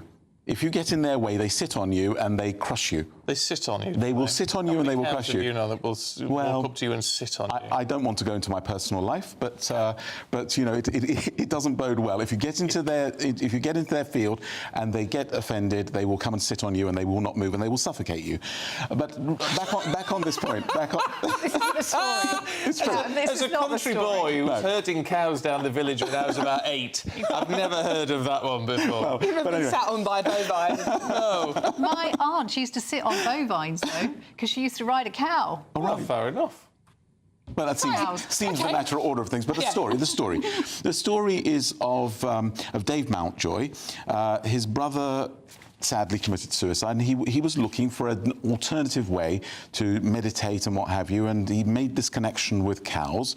They had some of these rarer breeds on his English farm, and they decided they would take this out to a still more tranquil place. So they migrated to the French Pyrenees, a place called Saint-Benoît, and they now have 5-day retreats, which you can subscribe to and go to. And he's written a book. Call me slightly cynical here, but it's nothing to do with the beautiful mountain scenery. It's definitely to do with the cows, is it? It's definitely to do with cows, and it's definitely to do with this book that he's written, Being with Cows. As I say, it's a suggestive title, but no, It's a kind of next step to goat yoga, isn't it? Do you remember that was a thing quite recently, doing yoga with goats? Yes, and you'd be doing your downward dog pose or whatever it might be, and the goats would be nibbling your earlobe, and it was supposed to make the yoga experience. You used to have some really interesting weekends. I'm clearly missing out on here. Farmers have got to make a living. Farmers are under the cosh. They've got to make a living somehow, and if they can make a living by people being serene around their cows... Well, there you go. We're out of time. Are we out of Good to see you both. Hug Thanks a very cow. much indeed. Here's the weather. Looks like things are heating up. Boxed Boilers, sponsors of weather on GB News. Morning, welcome to your latest weather update from the Met Office here on GB News. A blustery day across the north today with quite a few showers around, although not as wet as yesterday. For much of the south, dry and fine, although quite a bit cooler than it was earlier in the week. Certainly feels pretty cool with the frequent showers packing in across the Highlands and the Northern Isles. A scattering of showers coming and going through the day across Northern England, some for Northern Ireland, but it won't be as wet here as yesterday afternoon. And the showers tending to ease off through central and southern Scotland later as well. For much of the south, dry, fine, some cloud, but some decent spells of sunshine. The winds easing here as well, so mostly light winds. Feeling quite pleasant in the sunshine, but feeling quite cool with the showers and the gusty winds across the north, which will continue across certainly the northern half of Scotland well into this evening. Some sunny spells between the showers. The showers becoming fewer and further between across southern Scotland and for Northern Ireland. Many places here will end the day dry and fine, along with much of northern England. Further south, it's a fine end to the day, but again, just that cooler feel compared to evenings earlier in the week. As we go towards the weekends, well, the showers will continue through the night across the far north of Scotland, and out west, eyes on this mass of cloud. That is going to mix things up a little bit for the weekend, turning pretty cloudy across Wales, northwest England, parts of Northern Ireland, with a threat of a little bit of light rain coming in here. Quite a mild night for most, double digits in towns and cities. Into Saturday, and yeah, a bit of a mishmash. A fine day across East Anglia in the southeast, generally dry with sunny spells here. Most of Northern Ireland, southern Scotland also fine. Still some showers across the far northwest. Northern England, Wales, southwest England, a greyer day on Saturday. Much more cloud, and there will be some rain at times, particularly for northwest England and northern and western parts of Wales. Temperature-wise, again, warmish across the southeast, fresher further north. A brighter outlook with Box Solar, sponsors of weather on GB News.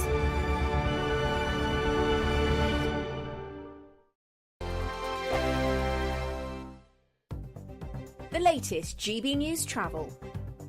Good morning, I'm Russell Holding. In the Highland, the A832 is closed each way between Newton and the A9 at the Toll roundabout after an accident causing queues. On the M80 in Stirling, the northbound exit at junction 9 at Bannockburn's closed for road works. You have to continue onto the M9 there. On the M6 in Warwickshire, the inside lane's closed northbound after an accident between junctions 3 and 4 from Coventry to the M42. It's slowed towards and past there. In Norfolk, the A134 is closed each way between Wirham and Stoke Ferry. In Suffolk, the A131 is closed each way between Sudbury and Bournemouth after an accident causing delays. On the M1 in Bedfordshire, there's a lane closed southbound where a car's broken down just after junction 13 at Bedford. It's slowed towards and past there. In London, the A124 is closed along the High Street in Hornchurch for an investigation causing queues, and the M5 in Somerset's closed northbound from junction 25 at Taunton to 24 south at Bridgewater after an accident. You can stay up to date throughout the day by visiting our website gbnews.com.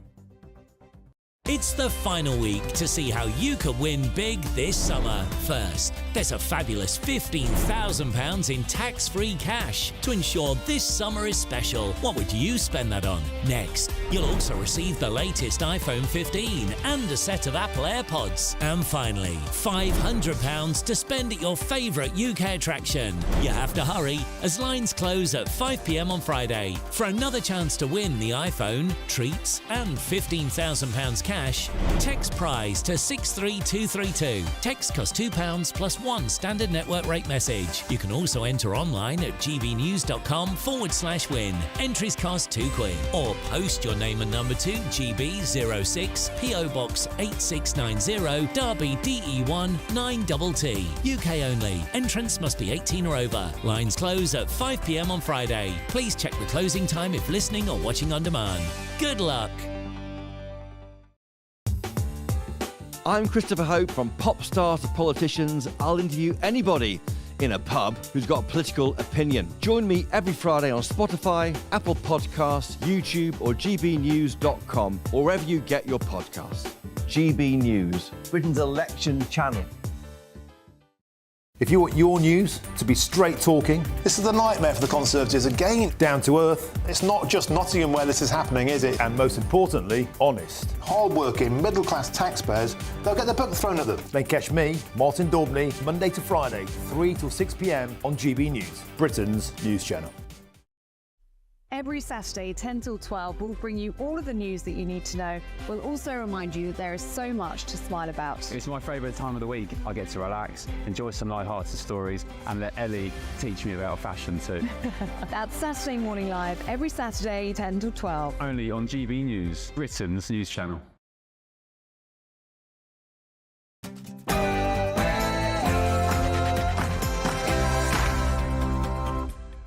Good morning to you. Trump and Biden face off in the first US presidential debate. Joe Biden struggles to find his words as he flounders against his competition as Democrats call to replace him. Well, the debate turned a bit nasty, the current president calling Donald Trump a convicted felon with the morals of an alley cat. Still liking that line, though, as Trump accuses Biden of helping Russia invade Ukraine. Here, the Prime Minister urges voters not to surrender to Labour in an exclusive interview with GB News. I don't want people to surrender to Labour. I don't want them to surrender to their tax rises. I don't want people to surrender our borders to Labour, our welfare system to Labour, our national security to Labour. Meanwhile, the search intensifies. Police fear missing teen Jay Slater is unlikely to have survived as emergency services focus their search in a remote part of Tenerife. A blustery one across the north today with gusty winds and quite a few showers. In the south, many places dry and bright, some sunny spells, but cooler than earlier in the week. Join me later for a full forecast. It's just gone 9 o'clock. I'm Stephen Dixon. And I'm Dawn Neeson, and this is GB News Breakfast.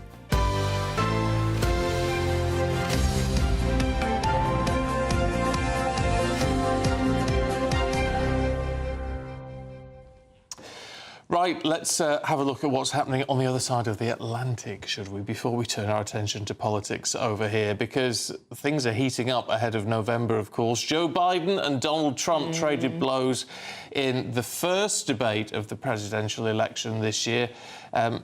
possibly the last, the way it was looking. Well, yeah, there is another one due to come, but will it happen? The Democrats have now discussed replacing Biden as a nominee as he floundered against his competition in what was described as a disastrous performance. Our reporter Ray Addison reflects on last night's proceedings. It was a night many thought would never come.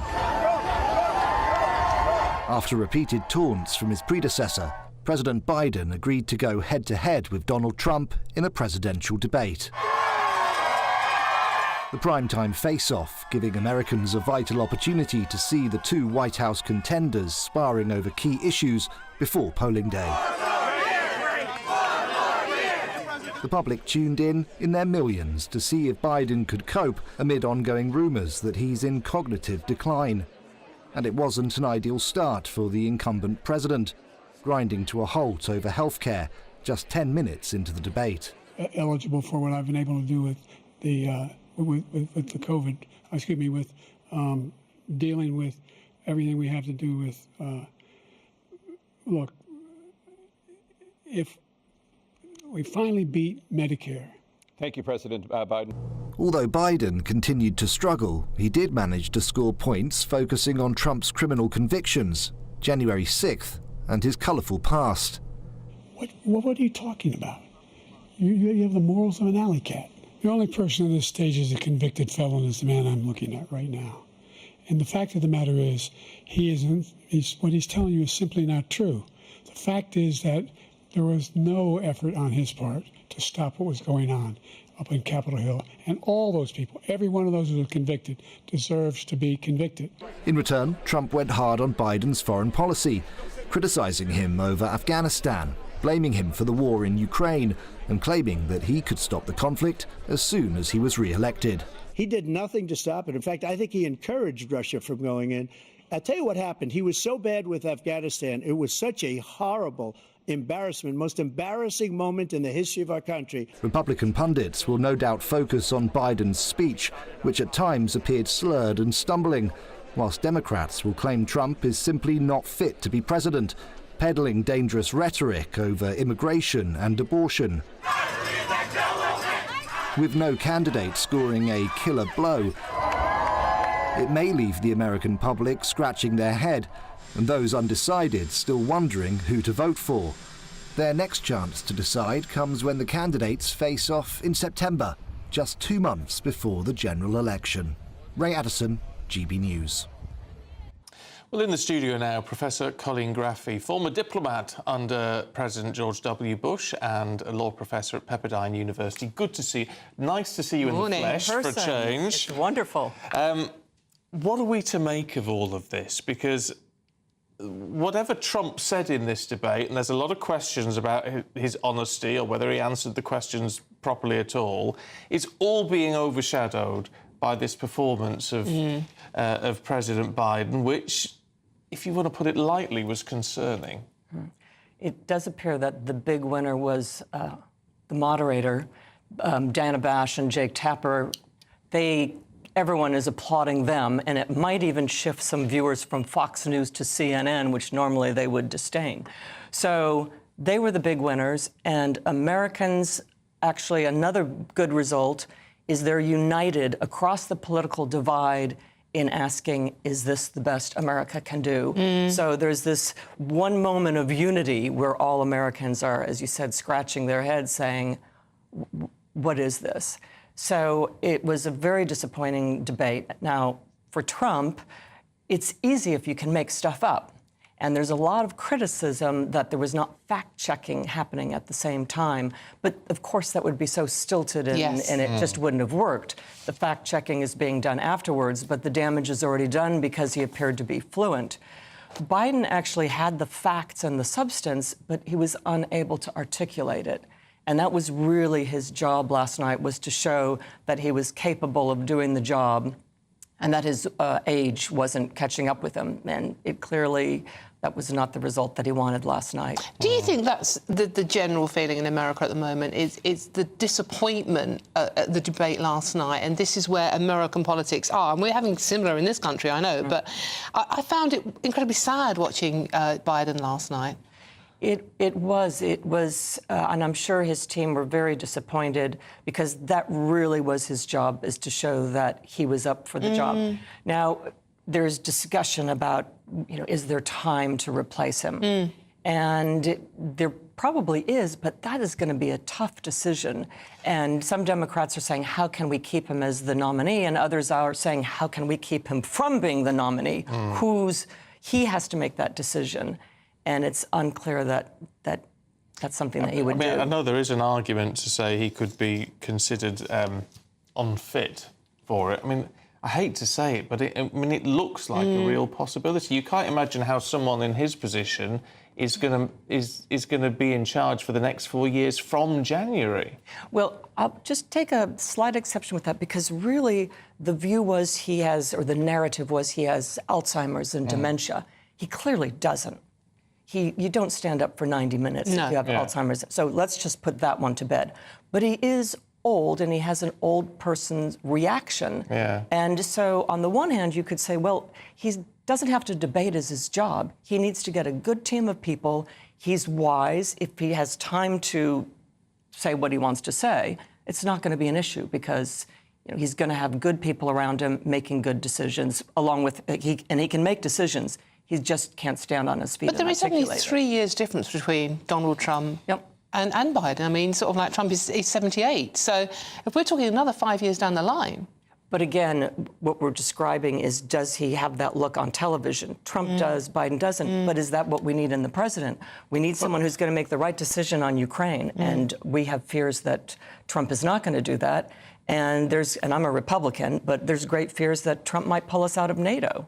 And so where does it really count? And also women's reproductive rights, which Biden should have been all over. That was the strongest point he had. He didn't bring that up. And so where does it really matter? The reproductive rights issue, what we're struggling with Russia, Biden is going to be more sound on those things. Trump is going to be a wild card. And also we're hearing there's a loyalty test to get into the next administration if it's the Trump administration. And who wants a loyalty test as those that are in charge of government? But it's interesting, though, that you say it should be about, in effect, the decisions being made in the Oval Office and not how you perform in a debate. But we all know, going back 30, 40 years in the United States, that actually how you perform on camera is crucial to winning the office. It does make a difference, but we have to remember that 96% of the voters have already made up their minds. So really, there were only 4% of the population who are undecided in 3 swing states, Wisconsin, Pennsylvania, Michigan, that really matter. And do they care about the substance and these key issues, or do they care about who performed best on TV? Just very quickly, we are running out of time. What message do you think the debate last night sent out to the enemies of America? Well, I think that they will consider it's the team and the positions. And for Russia, I think that the wild card of Trump was going to be more attractive, and that Biden is going to be more solid on those things that they will care about, which is defense, South China Sea, China, and what's happening next with the economy and tariffs. OK, Professor Graffi, really good to see you. Thank you very much. Thank you very much Nice to be here.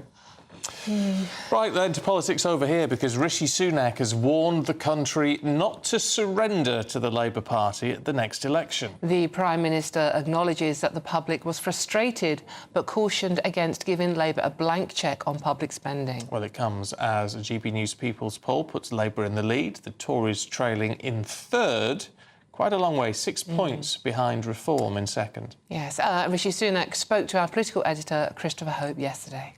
People saw last night is Keir Starmer just does not have a plan for government. On the economy, no answers. On immigration, absolutely no answers. Well, 9 times welfare, you asked him on he this can't tell you what he's going to do. I've got a very clear plan for what I'm going to do with illegal migrants. They don't get to stay in our country. They should be removed. He can't tell you what he's going to do. On welfare, the guy thinks that you can't make a penny of savings from the welfare budget. That's just clearly not right. That's why I want to build on the progress we've made, cut people's taxes, and last night people could see the choice very clearly. The only poll that does matter is on the 4th of July, right? But what I'd say is, look, if those polls that you're talking about, right, end up happening on polling day, that means handing Labour a blank cheque.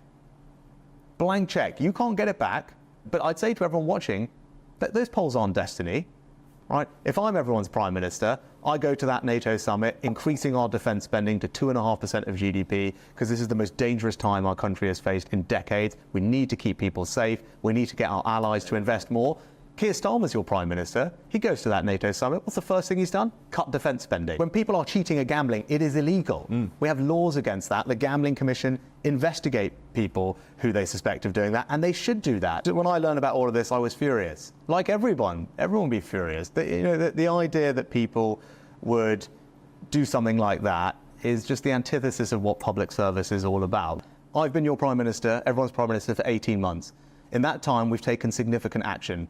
Net migration was down last year, the first full year I was in office, and this year, thanks to the reforms that I've put in place, the number of visas we've issued is down by 30%. That has never happened. And as I said the other night, if Labour win, the people smugglers and the criminal gangs are going to need a bigger boat. Do not surrender our borders to Keir Starmer and the Labour Party. What Nigel Farage said about Putin was completely wrong.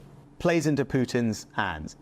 Putin is someone who has deployed nerve agents on the streets of Britain just the other day, doing deals with North Korea. Finally, your message for GB News viewers. They're watching this interview here. They're worried about immigration, the content, the economy around. I mean, can't Labour do that as well? Are Labour offering a more convincing case now than they have done in recent elections? Well, the first thing I'd say is that the Labour-run Welsh Parliament have banned GB News. And I'll just say this, right?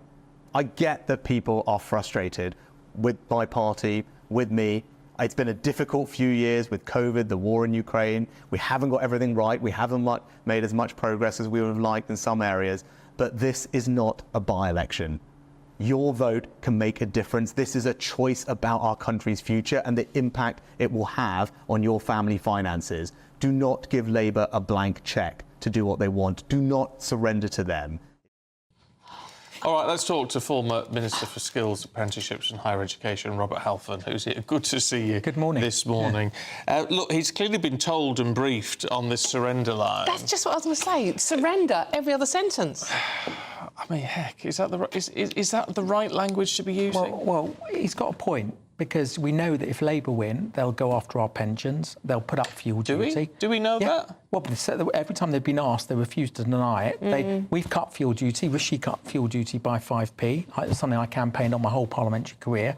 It looks like they're going to raise it. They'll go after capital gains tax. They're going to go after all kinds of things. People will be queuing up at Calais to come here because Labour have got no policy on stopping the boats. They're going to vote. Well, they have got a policy on stopping the boats. What is their policy? Well, the policy is to get rid of the gangs. Well, the policy, no, that doesn't. You can say you want to get rid of them. That doesn't. You can't make by establishing, in effect, an anti-terror task force. Well, we've already got that. That's the crazy thing. That's already in existence. The only way that you'll stop the boats is the Rwanda policy, because that will deter the traffickers from sending the boats. People won't get on the boats because they know they'll be sent to Rwanda, and that is the only way to do it. And Labour Party have opposed that all the way. We're cutting taxes if we get to the Conservatives, if the Conservatives get in, national insurance, even with the difficult economic challenges there are. So the Prime Minister's absolutely right to say what he does, and a reform vote, sadly, means a vote for Labour. But, Robert, there have been several studies proving that neither of the main parties can afford the promises they're making us. Well, our promises are really costed. We would have liked to do more tax cuts, but their tax cuts we've introduced as a government have been quite measured, cutting national insurance tax cuts. They've said that they can cut the pensioners' tax, raise our pensions through cutting welfare spending, which they've already started. They've got a good record on that. So our plans are fully costed. People want tax cuts. We're doing it in moderation because we've also got to deal with the national debt because of COVID and help people with the cost of living. But in terms of the pension, I mean, that it will. If nothing happened, it is only a small amount of the state pension that would cross in the threshold. But nevertheless, that's a threshold that the Conservatives have kept in place. Yeah, so there was absolutely, and I think the Prime Minister has been very honest about that. They did raise the thresholds, and the reason for that was because we had a 450 billion spent on COVID and huge national debt of £2 trillion as a result of that. But we were the party everyone forgets, that introduced the triple lock. So pensioners this year alone will be better off by £900. They've said they're going to cut pensioners' tax. Labour won't do it. Labour will go after pensions. They've done that in the past. The record is of the Labour Party, they always go after people's pensions as a way of taxing, and they'll spend more. And, you know, that's why I think even though people are angry, I get the GB News poll, of course people are angry. They've had huge cost of living challenges. There's been, you know, energy prices, energy bills have really hit working people. But when they actually go in and have to tick a box, they're going to think, am I going to vote Reform and get a Labour government, or am I going to vote Labour and have more public spending and higher taxes, or am I going to vote Conservative to continue to improve the economy, because the economy is improved with inflation down just over 2%. OK, Robert, good to see you. We're going to see a lot of you over the next week or so, aren't we? So thank you very much indeed. All right, we were talking about money. Let's talk about money in a way that might cheer you up. Yes. For a change. This is good. This is a happy bit. It is the final day to see if you could win our great summer giveaway. 15 grand in cash, whole host of treats on top of that. But the lines do close at 5 o'clock this afternoon, so if you don't want to miss out, here are the details. It's the final day to see how you could win big this summer. £15,000 in tax-free cash to spend on anything you like this summer. Plus a brand new iPhone 15 with a set of Apple AirPods. Hi, my name's Victoria. I won the Spring Great British Giveaway. If you're thinking about entering, just enter. And you never expect to win, but I did. Get your entry in now, as lines close at 5 p.m. today. For another chance to win the iPhone, treats and £15,000 cash, text WIN to 63232. Text costs £2 plus 1 standard network rate message. You can also enter online at gbnews.com/win. Entries cost £2, or post your name and number to GB06 PO Box 8690 Derby DE1 9TT. UK only. Entrance must be 18 or over. Lines close at 5 p.m. today. Please check the closing time if listening or watching on demand. Good luck. Sorry. So it's fiddling with his chair. Well, it was going all the way back, but I've stopped it now. You were looking very relaxed. You were sort of like laid back, feet up on the lovely new desk. These are nice. OK. I like these Tuesdays. Anyway, look, we've got lots more still to come for you. Get the very latest from Tenerife in just a moment.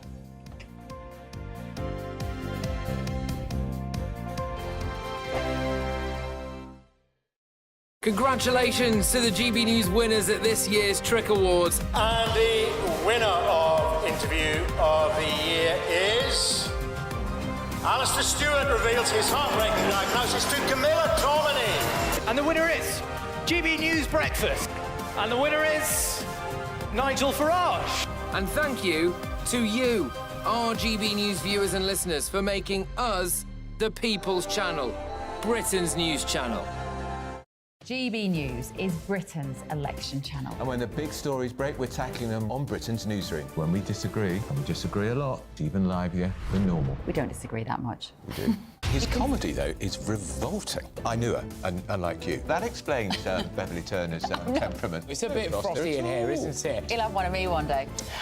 For dartball practice. Britain's newsroom on GB News. Weekdays, 9:30 a.m. GB News, the People's Channel, Britain's news channel. Sunday with Michael Portillo from 11, only on GB News.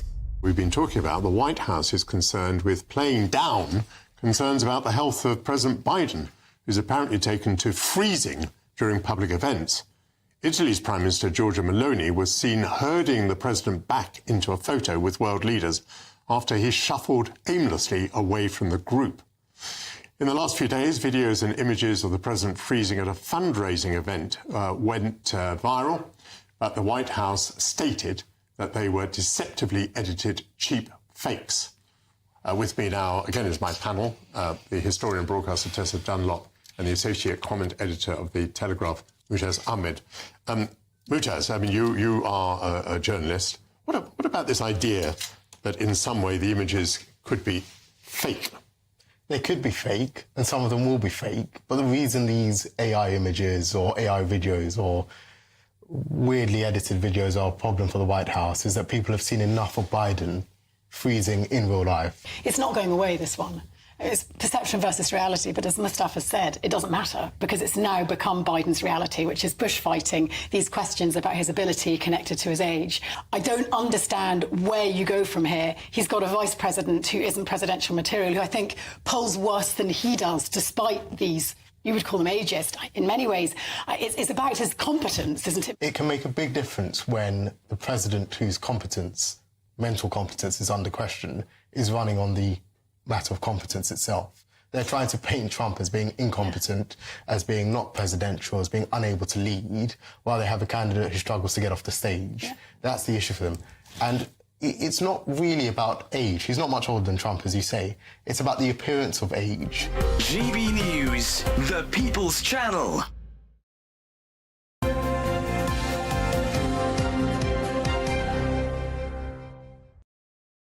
All right, let's bring you the latest on Jay Slater. Day 12 now of him being missing. Charlie Peters has been following this over the last few days.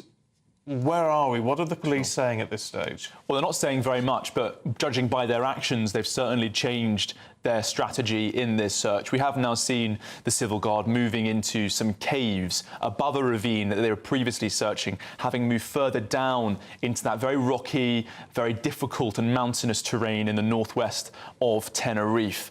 We've also heard from a third-party investigator who the family of Jay Slater brought in to support their efforts this morning. He said that they're maintaining their hope. They still believe that they can find Jay. And this comes after the same investigator made several comments yesterday referring to alternative lines of inquiry beyond just the potential that he'd gone missing within that rural, extremely mountainous and difficult, unforgiving terrain, really, in the rural de Tenno Park in the northwest. He's saying, this investigator, that they're looking also at the criminal underworld on the island. There is an extensive issue with drug dealing and smuggling. There have been all sorts of issues with that over the past. So they're certainly keeping that possibility open. And while that's being discussed, the police, no press conference, no information. We can only judge by their actions. So do we know? We don't know whether the police are actively investigating any of the lines of inquiry either. Well, no, we don't know what they're up to on that particular perspective. But there has been some controversy and discussion about the two men that Jay Slater was spending that evening with on the night of the 16th of June, because he was 36 miles to the south of the island when he was in the town at the Energy Festival. He went back reportedly to an after party with these two men in the northwest in the isolated part of the island. Quite a strange place, you might think, to have an Airbnb rental location when you're going to visit a party island so far away from the area. And they're saying that the police want to speak to those who were involved in that property on the Sunday night. And they've since flown home? Yes, they have. OK, Charlie, thanks very much indeed. Thank you. That's it from us. Thanks for joining us today. Up next, it's Britain's Newsroom. A brighter outlook with Box Solar, sponsors of weather on GB News. Morning, welcome to your latest weather update from the Met Office here on GB News. A blustery day across the north today with quite a few showers around, although not as wet as yesterday. For much of the south, dry and fine, although quite a bit cooler than it was earlier in the week. Certainly feels pretty cool with the frequent showers packing in across the Highlands and the Northern Isles. A scattering of showers coming and going through the day across Northern England, some for Northern Ireland, but it won't be as wet here as yesterday afternoon. And the showers tending to ease off through central and southern Scotland later.